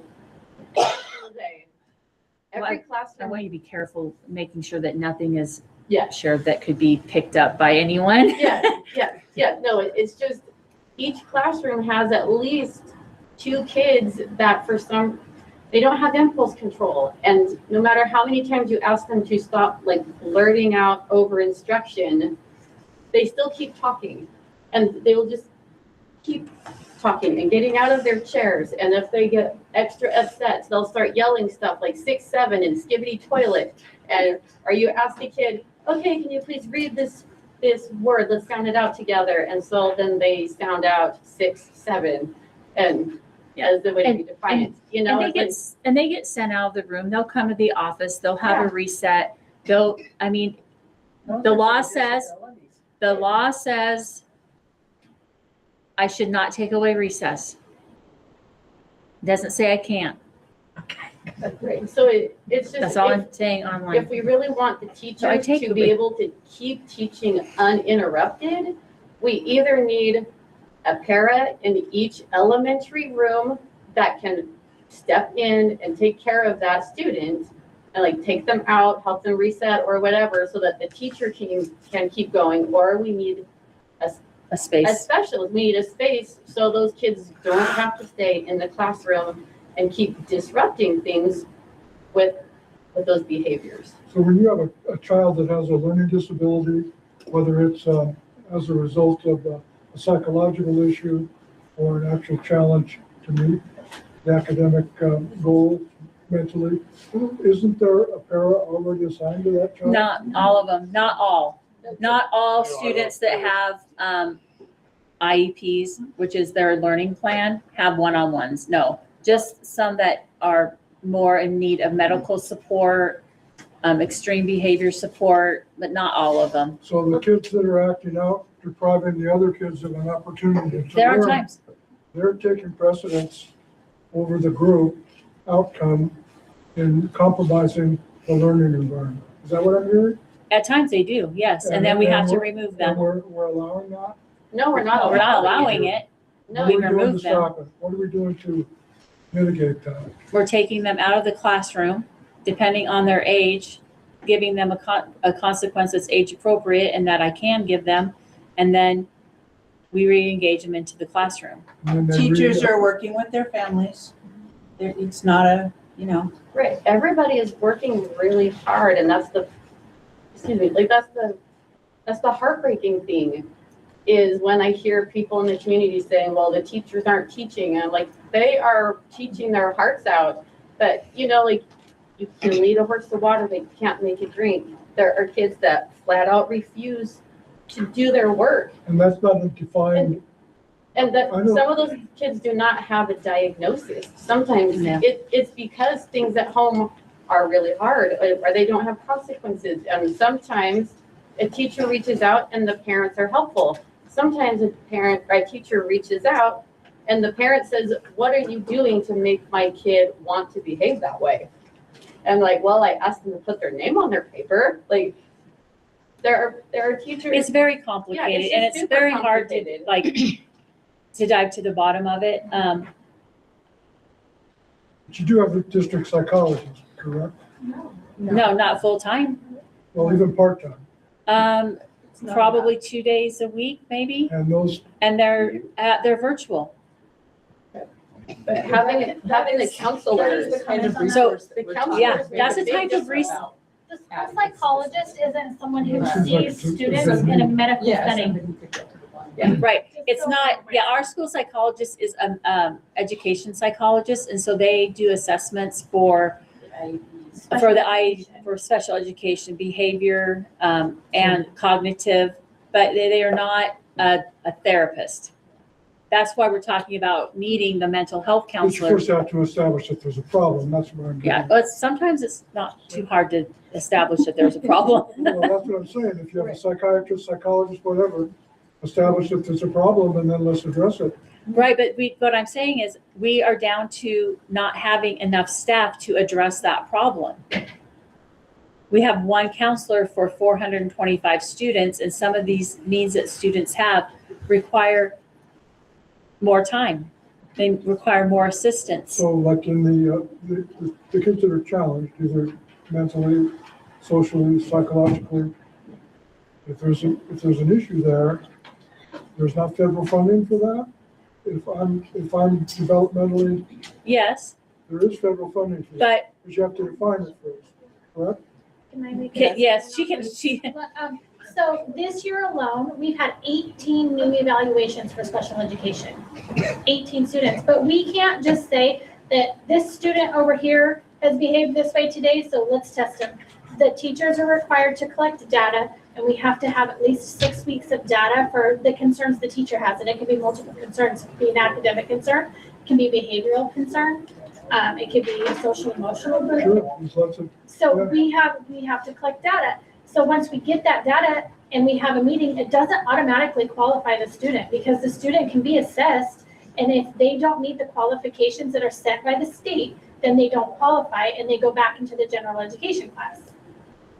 But if they do qualify, yes, we get additional funding for them. Right now, I want to say our special education count is 24.5%. That's almost 25% of our student population is special education. And the federal IDEA funding that we receive is about $100,000. So that's less than one teacher's worth. And 25% is a large amount of students to be Quarter qualified of for every special classroom. education. And they take all the assessments. So when you see our state assessment, 25% of them have been identified as special education students. And we can't, and also going into testing with that, we can't just have them test in a different capacity. They have to take the grade level standard that the grade they're in. Less than 1% of students will qualify to take an alternate assessment. And if it's more than 1%, we have to explain to the state why we surpassed that 1% capacity. So there's a lot of, like, for the state testing and Right. the special education, there's a lot of it that goes into it. But all those students who are special education, they can't be at their grade level because of their learning gaps, they're going to test and they're not going to be at their grade level, but we still have to accept their data. Right. Was there, do you know if those percentages were different before COVID? The Yeah, state they were Because testing that brought in a scores, lot more. or the, Our special education rate was lower it was Before before COVID. COVID, before COVID. it was like And 14 then to what about the 15%. elementary achievement grades? Were they, that's your high school class now, take them back when they were in third, second grade, were they at 17 and 15%? No, they were not. They weren't that low, but they were They not. weren't super high, but We have to go back. You know what? I have that data and I'll go back and So look, whether the we're- cohort. What, we got a problem that's all of a sudden here. So what are we doing different? well, like Tracy had said, that she reaches out to districts about what they're doing to test. I mean, what's different? I mean, Well, the kids in first, second, and third grade are struggling 15, 17%. If you take the high schoolers and you take them back to first, second, and third grade. They weren't struggling. Okay, so what, I'll tell you, cause and effect? Yeah, absolutely. Okay, well, Technology. I'll tell you right It's just now, COVID. There's. I tell you, These kids have learning gaps. They so- were not. but it's in not school. even learning gaps. It's, I remember having a conversation with a parent of they were like, a 2-year-old. And we were at it was a family type picnic. She hands her child a tablet to play on 2-year-old. while we were at this picnic. And I'm like, why are you giving your child a tablet? Well, because they need to be entertained. I said, Does this school district ban cell phones? yes. Oh yeah. Oh, yeah. Okay, so, I've had a few cell phone discipline issues. And okay, don't tell on yourself. But guess Well, what? now I don't have my You know phone how in I class, know? so she Because takes away my I phone. check my child's Skyward account and their discipline issues are put into Skyward. So when parents are saying, we don't know about any discipline issue, check your kid's Skyward. You can check missing assignments, you can check their grades, you can check their tardies, their absences, you can check their discipline, all in Skyward. You just have to have a password and a cell phone. All right, so we've had anything else? Nothing else in the chat. Cindy said we're closer to 27% special Okay. ed. And before Oh. COVID, 16 to 18%. 16 to 18% before And then COVID. she just reiterated that the school psychologist tests for Thank SPED, you. but doesn't Thank you. diagnose or treat students. And so, yeah, that's the thing. I mean, obviously, really good conversation, but I do need some guidance from the board on what you would like to see if you want to run the levy in April, what you would like to see on the resolution at the next board meeting, or if you don't want to run it in April, I need to know that. So today is Tuesday. Our board meeting is next Tuesday. And you need to know by next Friday. Well, I need to know, like, tonight or tomorrow, because the lawyers have to write up the resolution if you want to vote on one next Tuesday.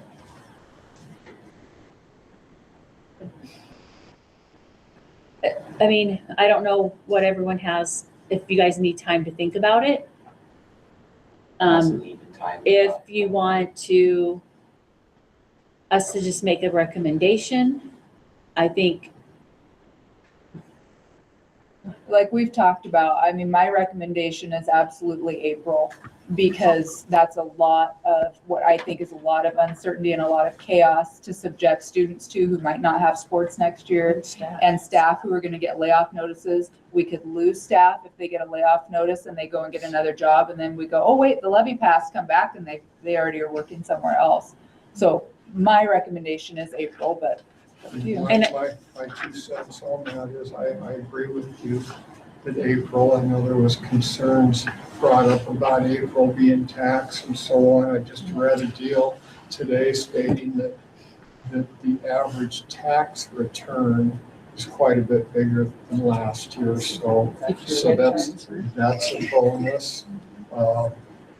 As far as the amount, I'm not a gambler, and from what I've been hearing, a lot of people would be okay if their taxes didn't go up. So that would leave us back at option 3. I know when we first talked about this first go around, we went kind of the sky's the limit, and that didn't turn out well. And we do know that if it doesn't pass this round, we're really going to be hurting. So like I said, I'm not a gambler. So that's my 2 cents. Would be option 3, and we do it in April. I lean towards option 2 just because that leaves us potentially enough budget for another counselor, which we desperately need. Another counselor would help us address discipline issues. Oh, and I Which agree is a huge 100% with that. Don't get me wrong. Yeah. I preferred option 1. But like I said, I'm not a gambler, and if this doesn't pass this time around, it's not going to be good. Can I ask a question real quick about that? If you do end up doing option 3 or 4, where it's the same dollar amount, can't we still change like what we're including in the levy? So maybe remove something from the current levy and bring something new in? Is that an option, or? Yes. And that would be a conversation. So if you run the levy and say, okay, it passes, so now we have this much money, then yeah, there could be something that we're currently doing now that everyone says, you know what, let's not do this. We cut that and we add something else. So yeah, that's part of that budget conversation. The one thing we would just have to be really careful about is if we said we're gonna run it for more, and because we're doing that, we're gonna add this position and that position, that we have to stick with that promise if we do it. But as far as other stuff, if there were different budget priorities, yeah, and that changes every year too. You know, the levy is for 4 years, but every year we have conversations about budget priorities. So you could, yeah. So one other thing I'd like to throw out there, although this wouldn't kick in till 2028, but there was a $1,700 tax credit that people can give and can decide it's got to go to education. Ferguson has to decide by the end of this year whether he's going to allow it to happen in Washington State. It's going to happen federally, but we do have to get the governor's okay. But it would allow anyone who owes taxes to pay $1,700 towards different types of education funds. I've been working with the Washington Policy Center, and their education chair figured it out that if just 30% of Washingtonians did this, it would put about $800 million in public schools. It would cost the taxpayers a penny. So that's something, you know, as a caveat, like I said, it won't kick in till 2028. But we could put together a program to where people could donate tax money to bring in to help with sports here, or with other things like a band teacher, so on that we've talked about. So just wanted to throw that out. There are some options down the road. And since you're talking about the choice between option 2 or option 3, So the difference on a $500,000 house between those two is $90 for the year, $7.50 per month. How A much? $500,000 house. Which one between? Between option 3, which is getting the exact same amount of money that we are now, and option 2, which is getting 300,000 more than we get now. For a person with a $500,000 house, it would mean $90 more per year. That would be the increase. Just out of curiosity, how hard would it be to find a school psychologist if we were to? A counselor. Fund or Counselor, we counselor? wouldn't be getting a psychologist. I mean, A counselor. are they like easy to come by? Not super easy, Not but super not, easy. not extremely hard either. I would say kind of in the middle. I mean, I would hope if the community went with this and we said, okay, we're gonna look for a mental health counselor, and like, we couldn't find one, then, do we bank that money to use later for a mental health counselor when we find one? I mean. I was just thinking if like we got the levy passed for that, and then all of a sudden we can't find that position, how do we answer for that? Yeah. Well, we answer through, recognize, being very transparent that we have applications out there and we're waiting, and that money is still sitting over here in our general fund waiting, and it's not being used for anything else. I am in favor of April for all the reasons said, and it causes a lot of disruption if we don't. I am leaning towards option 2 if we are really good about giving what I've heard a lot tonight, which is that, we need to be really good about getting information out. Only 31% was it? People actually voted. So, there's an enormous amount of people out there that we need to get to and talk to. And, if we get them the information, it sounded to me tonight like, we do have a chance. It is a risk. It was 40% for the Darrington area. Was it 40? Okay. Yeah. Much higher than any other. We actually had a very high, not high in general, but high compared to other districts, yeah. This is a community that has a history of supporting levies. And we totally understand people who are saying, I'm already up against it. And I have enormous sympathy for that. I'm a senior on fixed income too. Jen, you want to weigh in? Well, I was leaning towards August because I wanted to take every opportunity I could to listen to everything and try to address every item, every concern. That doesn't seem feasible by putting all of everything at risk. I don't know how to get the communication out there to everybody's liking. I don't know what that looks like. I don't know what that takes. We will be asking for your help. I need student help because every student has a friend. We want to help. The students want to help. That's why we're here. They want this to See happen. these ladies right here and sign up to help them, please. How do I do that? At the end of the meeting, go talk to them. I will vote April. I'm just concerned that if you ask for more than what we're getting, which I know we need, considering every Facebook message I read to every person that wasn't here, I am terrified that the percentage of no is still going to be no. I just think. I don't know how you change that many people in 2 weeks. Yeah. It's going to take a miracle and everybody on board to do it. Door to door.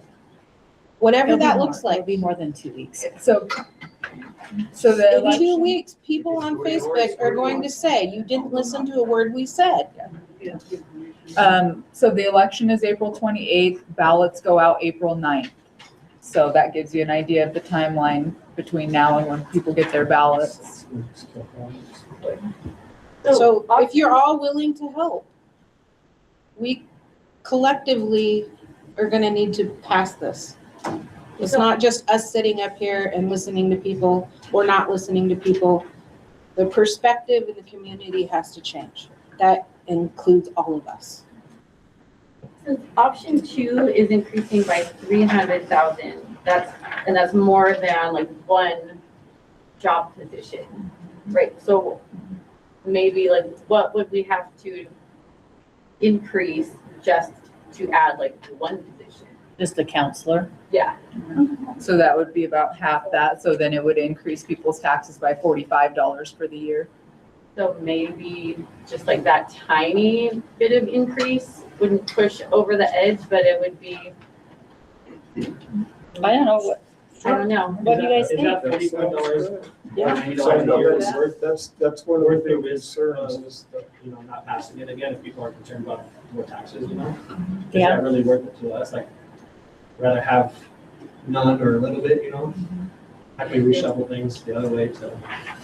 And that's why, I was really looking forward to hearing from the community, because my perception of what I hear from staff and parents is that the disruptions are so much and it's such a problem and interfering with education so much that the idea of having like a disciplined teacher, who maybe has a room that they can go to where they're not going to the office, seems like it would have a huge impact. But I agree with what you're saying. I am also not a gambler and I'm very risk averse, and I do not want to take the chance of having to cut athletics.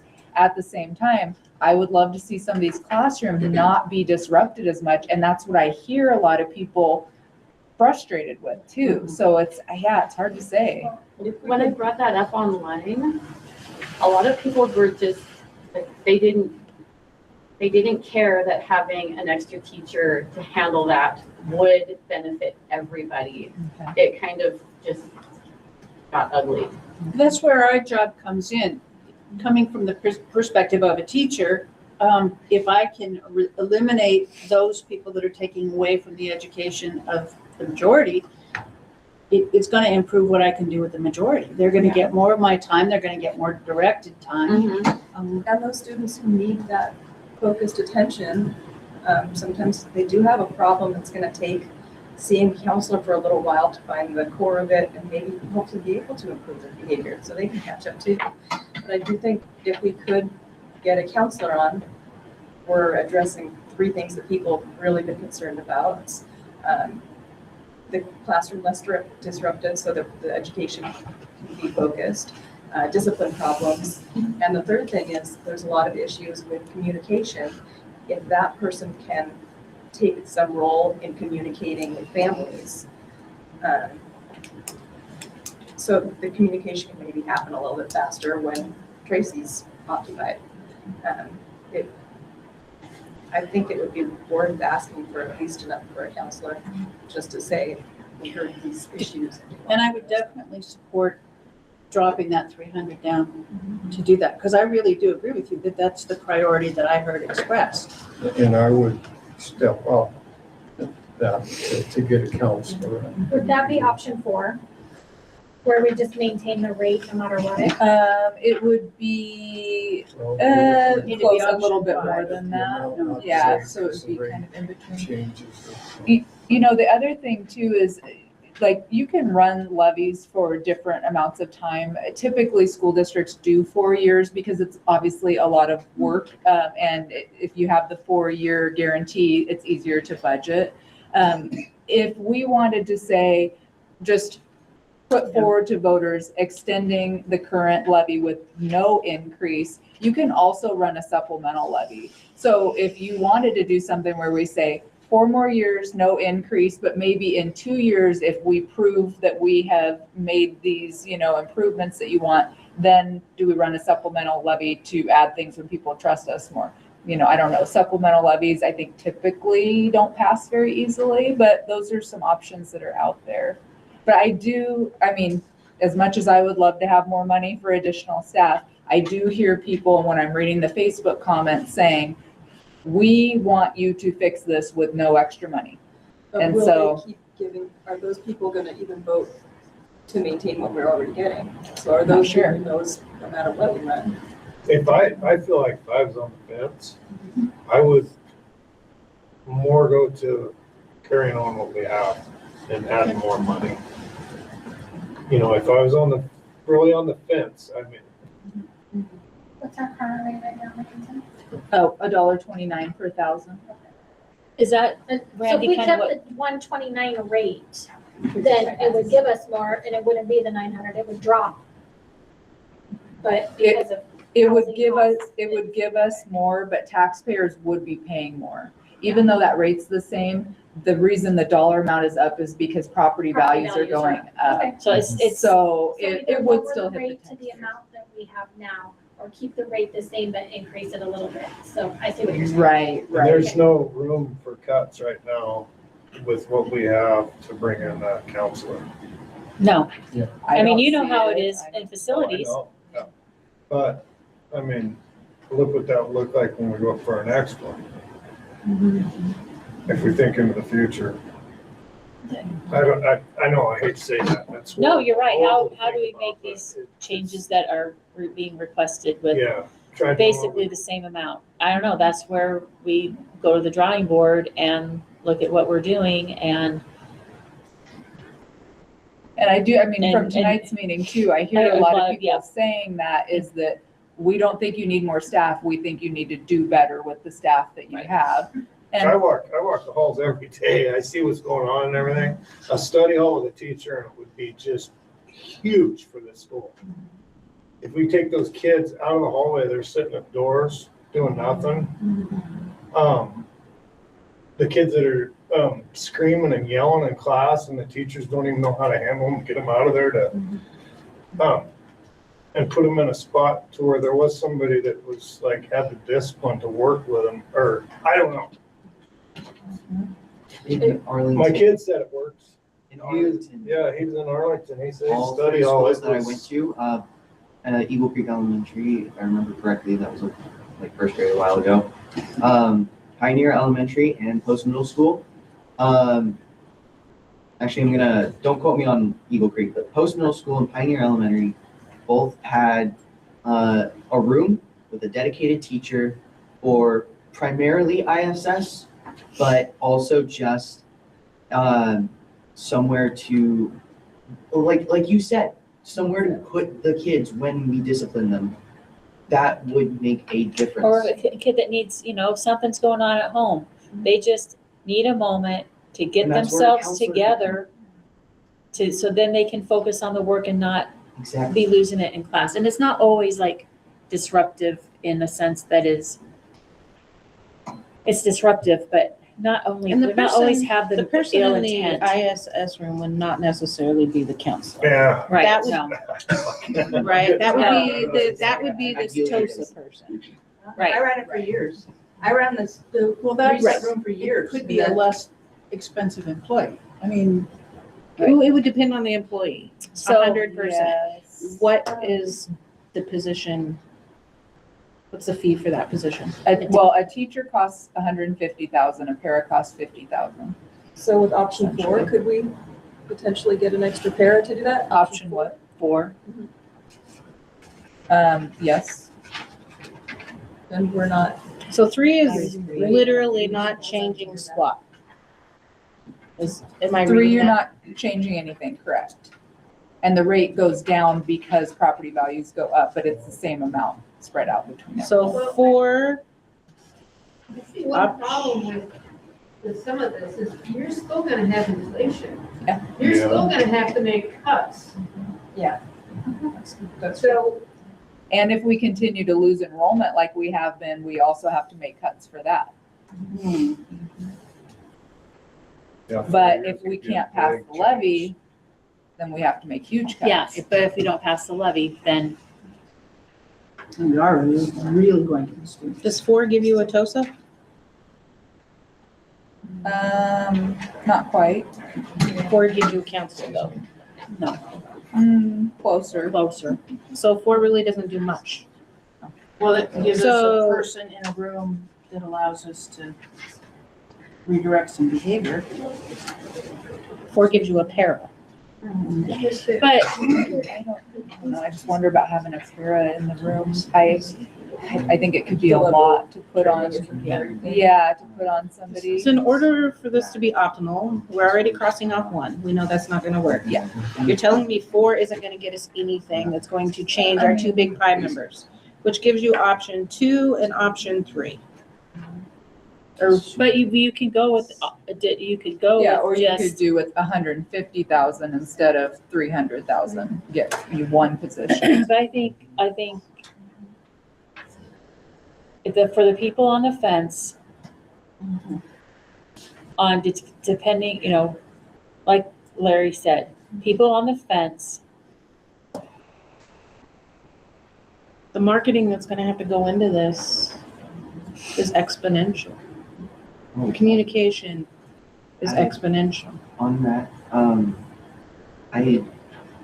this might be obvious, so stop me if I just say something obvious, but it would definitely be helpful to not go, oh, which form of communication would be most effective, but how many forms of communication can we achieve? Because obviously there's not a one size fits all, so let's find more sizes. I agree.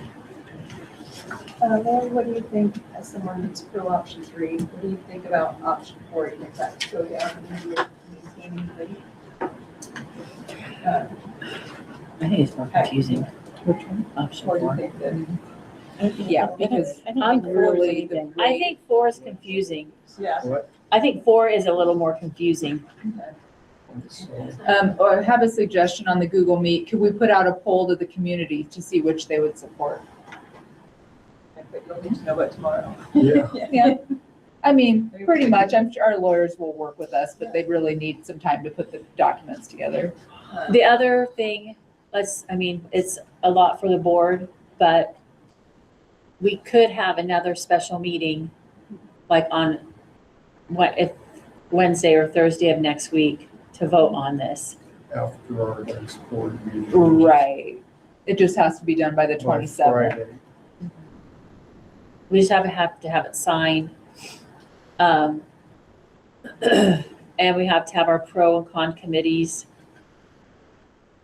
But they have time to submit their letters. Yeah, they even have time afterwards, but Yeah. if the board is saying tonight that you want to run it in April, even if you haven't decided the amount, I can put out the notice for pro and con committees. And so, we can take care of that piece. They don't have to have the amount for that. So we're saying that we should, a community member suggested that we put it out saying, would you support option 2 or option 3? I think an either or option information survey would be really helpful. And state what we will do in option 2 with the extra funding. And that would be to Yes. support student behavior in the form of, Are you talking about option 2 with 300,000 or 150,000? We've talked about kind of both. I would drop the amount, yeah. And state what we would do. That it would, is that sort of the idea, is that it would be like a reset room, a teacher for a reset room? or behavior. But yeah, if there's, I don't know what the counseling pool is like. It did take us a little while to find our last counselor. And I have seen some negativity. I can't judge everything by Facebook, but I have seen some negativity on Facebook saying we do not need a counselor, according to some people's opinions, so. But if we're more specific about why we want that counselor, I think it will help. Yeah. We don't want a counselor because we want a counselor. It's like the comment, we just want staff. No, Yeah. we want to improve behavior and that will improve academics, Right. therefore. I think sometimes there's a perception that a counselor is sort of that, well, we're not really punishing you and you just go talk to the counselor. And there are some people that don't like that and are looking for a more straightforward discipline, so. Well, we could look for a behavior specialist. Yeah. Those are hard to find though. Olivia? I think that having students also having input and maybe, I don't know, somehow possibly explaining the community why we think that these resources are important for us to have and how it will impact us, That would be I wonderful. think that would help the voters. Yeah. I think that's why we came here too, is Because we Yes, want to have voices, we want the voters to know what we think and how this is impacting us, because it is impacting us. Sounds like we have a pro committee. Right? What do you guys think you could get your parents to vote for? Cindy says behavior support will take some of that pressure off the counselor. I think there's also some some thoughts about what the school counselor can do and what she's there for, because a lot of the parent requests for a counselor are medical counseling, or not necessarily medical, but mental health counseling, which is sometimes outside of her range of what she's allowed to do. And so having a counselor, yes, they're there to talk to you, but like if you have 30 students that see that teacher for 40 minutes a day, those are the only 30 kids she's going to see for the whole year, because she only has so much time in the day. So how do you pick the 30 kids? So she does a lot of, I believe that there's a lot of social emotional teaching where she does groups with classrooms, and she goes in and she teaches in the classroom. So it's not just like specified to a student. So a school counselor is different than going to someone for counseling outside of the Yes, school it's- environment. And I don't think a lot of people necessarily understand that part of it. Yes, I've done both, very different.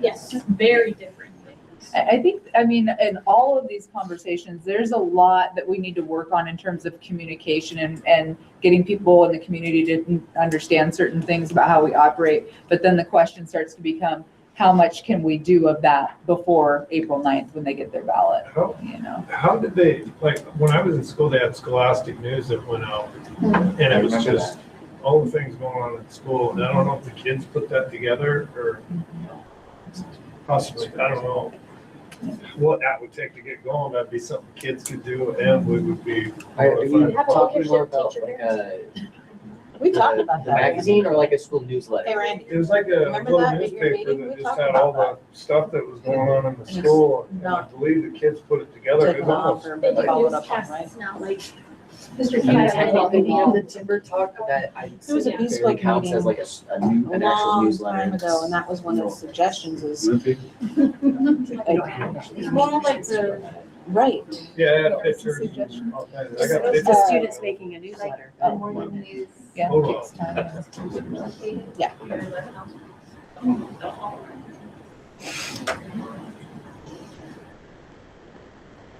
I will fund you funding for one mailing. Thank you. Because clearly that needs to be one way we get stuff out. And yeah, we could put a poll out asking between these two options. Yeah. That's what I we think want we to should see. do that.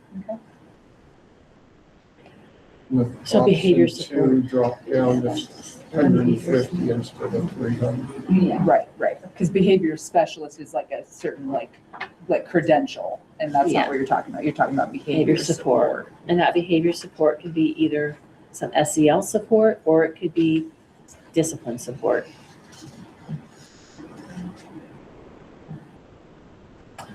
I mean, because that person has to do both.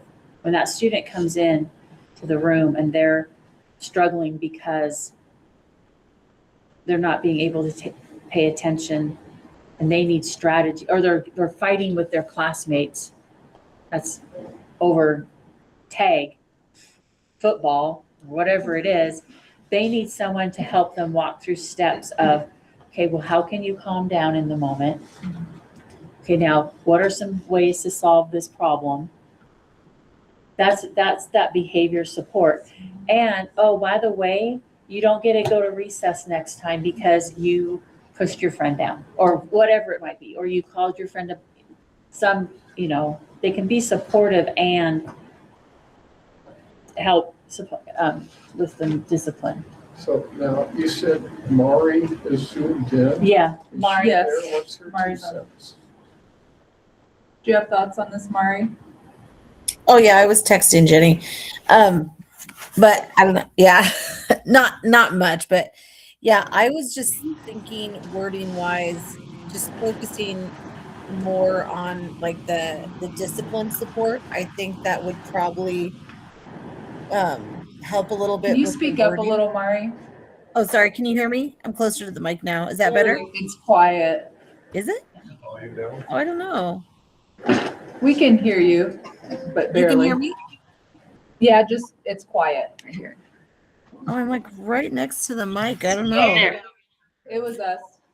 Oh, okay. Oh, perfect. So I'm definitely for the April one. I just think for everyone's peace of mind, I think it would be better for students and staff. And I can't see the options, but it sounds like option the lower, the 151, I think everyone's kind of in Jenny's agreement sending with. it. Mari, Jenny's sending it to you. Oh, thanks, Jenny. You're welcome. But yeah, I appreciate it. But yes, I just think the April one, I think it is going to Behavior be a tough sell, specialist. but I know I said specialist, but definitely support. I think that's what we can Yes, afford. support. You get better word. But I think just for the students and the staff, we're gonna have to shoot for April. Even though I do kind of agree with you, Jenny. I think just with everything that's kind of in the community, August would be more ideal. But I just think we're gonna have to try for April. I agree. I think there's enough anxiety sometimes in the summer on who's my child going to have for fourth grade. And if we don't even know what, if we're sitting out there saying that everything's up in the air until August, I think it would cause a lot of anxiety and stress for our students. I think it would add a lot of anxiety and stress for our high school students, not knowing what their fall looks like if they have the opportunity for different activities, different classes, athletics. Because if we had to cut, it will be more than just athletics. It's a lot more than just athletics. And that will be a list that we will get out so we can make sure to communicate with our community on everything that would have to be cut, just so they are aware and clear on what a no vote means. And again, I think Ms. Cathcart's statement was really true. Well, and one of the other things I was thinking, and I'm sure it's been talked about a lot tonight, just the correlation between the discipline behavioral support in the students that do take testing seriously, having that classroom time back and having the less disruptions in the classroom, I think there will be an improvement in test scores. Just because for the students that do take the testing seriously, just having that ability to take the test in the less stressful environment, I think that's going to be huge. Having the ability to take those kids that just need that quiet room, having the ability to take them out of the classroom, I think that's going to be very, very helpful for our test scores. And reflecting back on what Dale, asked a lot of really good questions and what has changed. That is something we used to have. We used to have in the elementary a space for students to go and to, for various reasons, like we've just talked about, and we haven't had that in many years. And I think it is something that will help students make better choices and give them the skills to make better choices. Agreed. That position would just be elementary, middle school, or? Seems like it's needed. It doesn't seem like the high school had. I mean, it could be if someone needed an ISS, but most likely, I need to talk with Cindy more about it. But for most instances, the behavior has been more K-8, and how we would divide the room up. That would be a very thoughtful decision on how we break a room up so that students are not maybe in the same location. Yeah, because you really don't want a kindergartner seeing eighth grade bad behavior. Well, I would like to say that the kindergarten Bad behaviors, modeling. actually, it's the kindergarten behavior that the eighth graders don't want to see. Yeah. Right, Larry? You can attest to that, yeah. It's, Okay, so it's, something that, Most of our eighth graders, most of our middle school, when they're with the younger students, it catches them, like they go, oh, and they really do. it Kind seems of- like it's like a 0 to 60. For some Like when you kids. approach something, you can actually approach them nicely, it just goes Yeah. through the roof. There's I the think that's potential. Kids coming away from a computer when their parents are saying, go take out the garbage, and they're like zoned into something, being pulled away from it. I think that's where that comes from. I honestly do. I put a lot of thought into it. Okay, Brennan? well, just to speak to like the communication a little bit, I think that position, like somebody over here said, would also help with the communication, so not only just the discipline, but maybe you could have them, loop in the newsletters, loop in, family communication and things like that, but maybe kind of to help pitch that extra 150. Right. Because there will be days that it might be quieter, then they can pull in kids and read with students as well. I mean, it can be it will have to be a fluid, but they could also, you're right, maybe they work on making sure that, I'll write a newsletter and get 3/4 of it done. And then something happens. And then it's 2 days later, 3 days later. I mean, and that's just a reality. It took me over a week to get the last one out because I didn't get the edits done. So, Well, and could they help with that communication about the discipline? Like you gave the example of dust up at recess, 6 kids, you don't really have time to call each parent. That would take an hour. Could they do some of that communication? yeah, but I want to make sure that I'm still communicating with families as well. But yes, they could help with that because they could give the Maybe for info those and smaller then like You could follow up. I could follow up. Mhm. And I don't want to say that I'm not wanting to do, it's just that that's reality of the time. And Yeah, I think maybe I'm wrong, Brandon, but just to include that communication aspect of it with the description when we're trying to sell how this position will help. Because communication's been something people keep bringing up. And so, however you can get that communication support or. And as far as communication with discipline and just generally what goes on in school, but especially discipline, I feel like I keep bringing up Arlington. But what Arlington did, and this would take, again, manpower to set up, it would take probably temporarily maybe a dedicated IT person. But Arlington had automated phone calls that, if necessary, would then be followed up with a person-to-person phone call. And usually it was, usually the typical, your student was absent or missed the following periods. Yeah. But sometimes it would be your student received following infraction or disciplinary action. And then if that was the case, when time was available, someone would follow up by calling if necessary. I don't know how feasible that would be for this district. I don't know if that would be really expensive, but that's something to throw out there.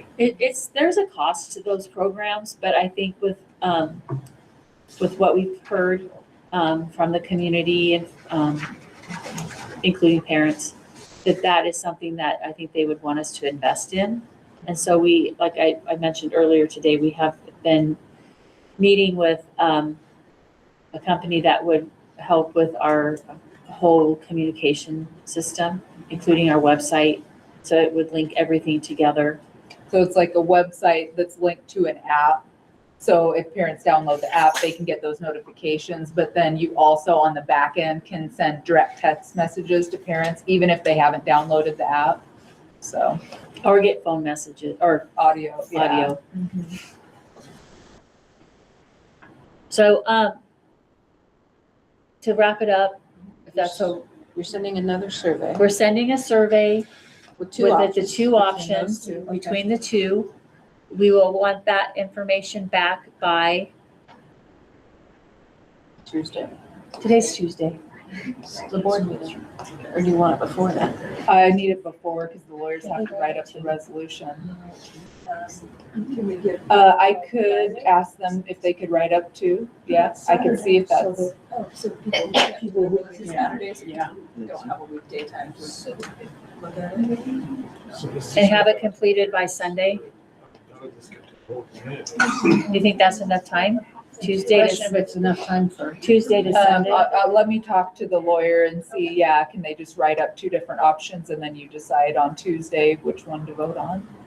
Yeah, there you go. I'm sure that's probably possible. So we're sending it out. It's gonna be due Monday night, so we have it by Tuesday. We have 2 attorney options. Lord. Yes. How are we giving this survey to the community?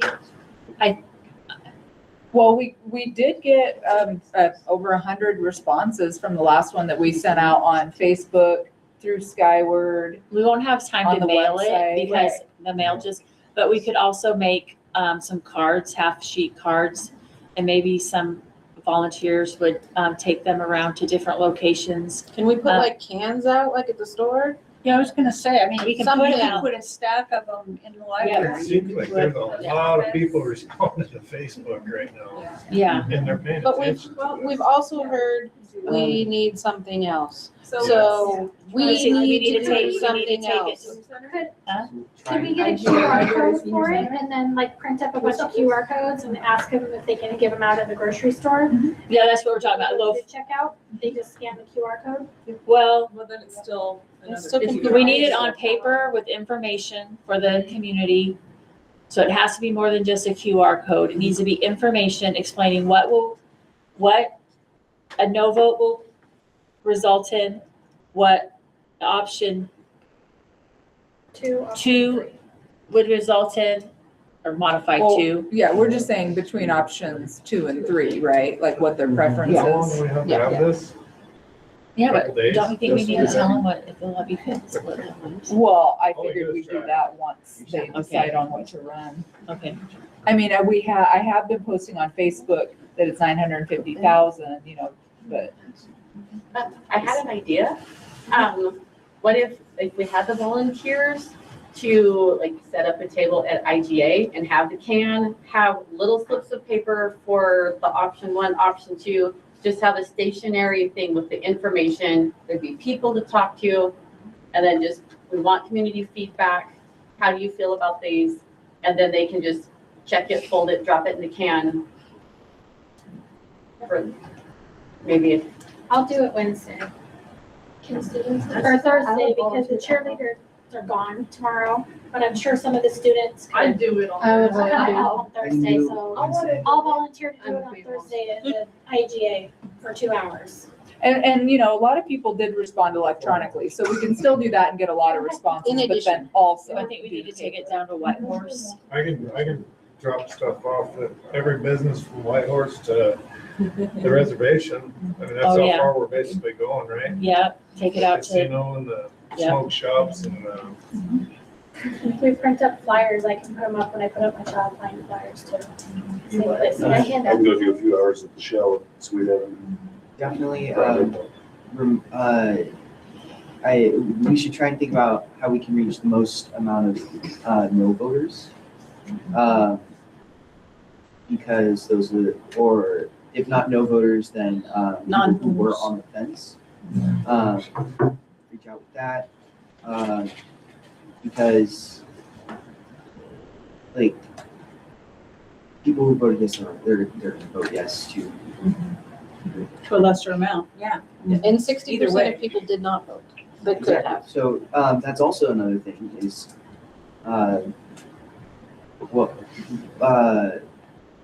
which demographic did not get any information, and thus we need to focus on. You guys probably know a lot of freshly 18 non-registered voters you could talk to. we could have a lot of people that are like, oh, voters. it didn't pass. And I Well, a should lot of have your voted. voters were in. That's happened. I've had those conversations. But, I'm sorry. And so some of this too is kind of transitioning into more of a levy committee conversation more than like a board meeting conversation. Yeah. And there is, for anyone interested, if you send an email to dsdlevy2026@gmail.com, that's how you can get in touch with the levy committee. Did I say that right? Yes, and we just have a new group that just signed up. Nice, and 9 others. Just the whole time. No, there've been a lot more people have jumped on. There Down to were about quite a 16 few, people. like 16. There were more. Did you add those two? Thank you very much for everyone's time, Oh, yes. thoughts, a lot of good information, a lot to think about. So yeah, we'll get those ready tomorrow and get them out to everybody. Which one did we just write? And I'm gonna be calling you more. So. Is that the end of the meeting, Jenny? Jenny's at the end of the meeting. Anything else? All right, meeting adjourned. My mom said when she was on the school board, they had 3.5-hour meetings all the time. Oh my gosh. I'm gonna get email about this. Every student.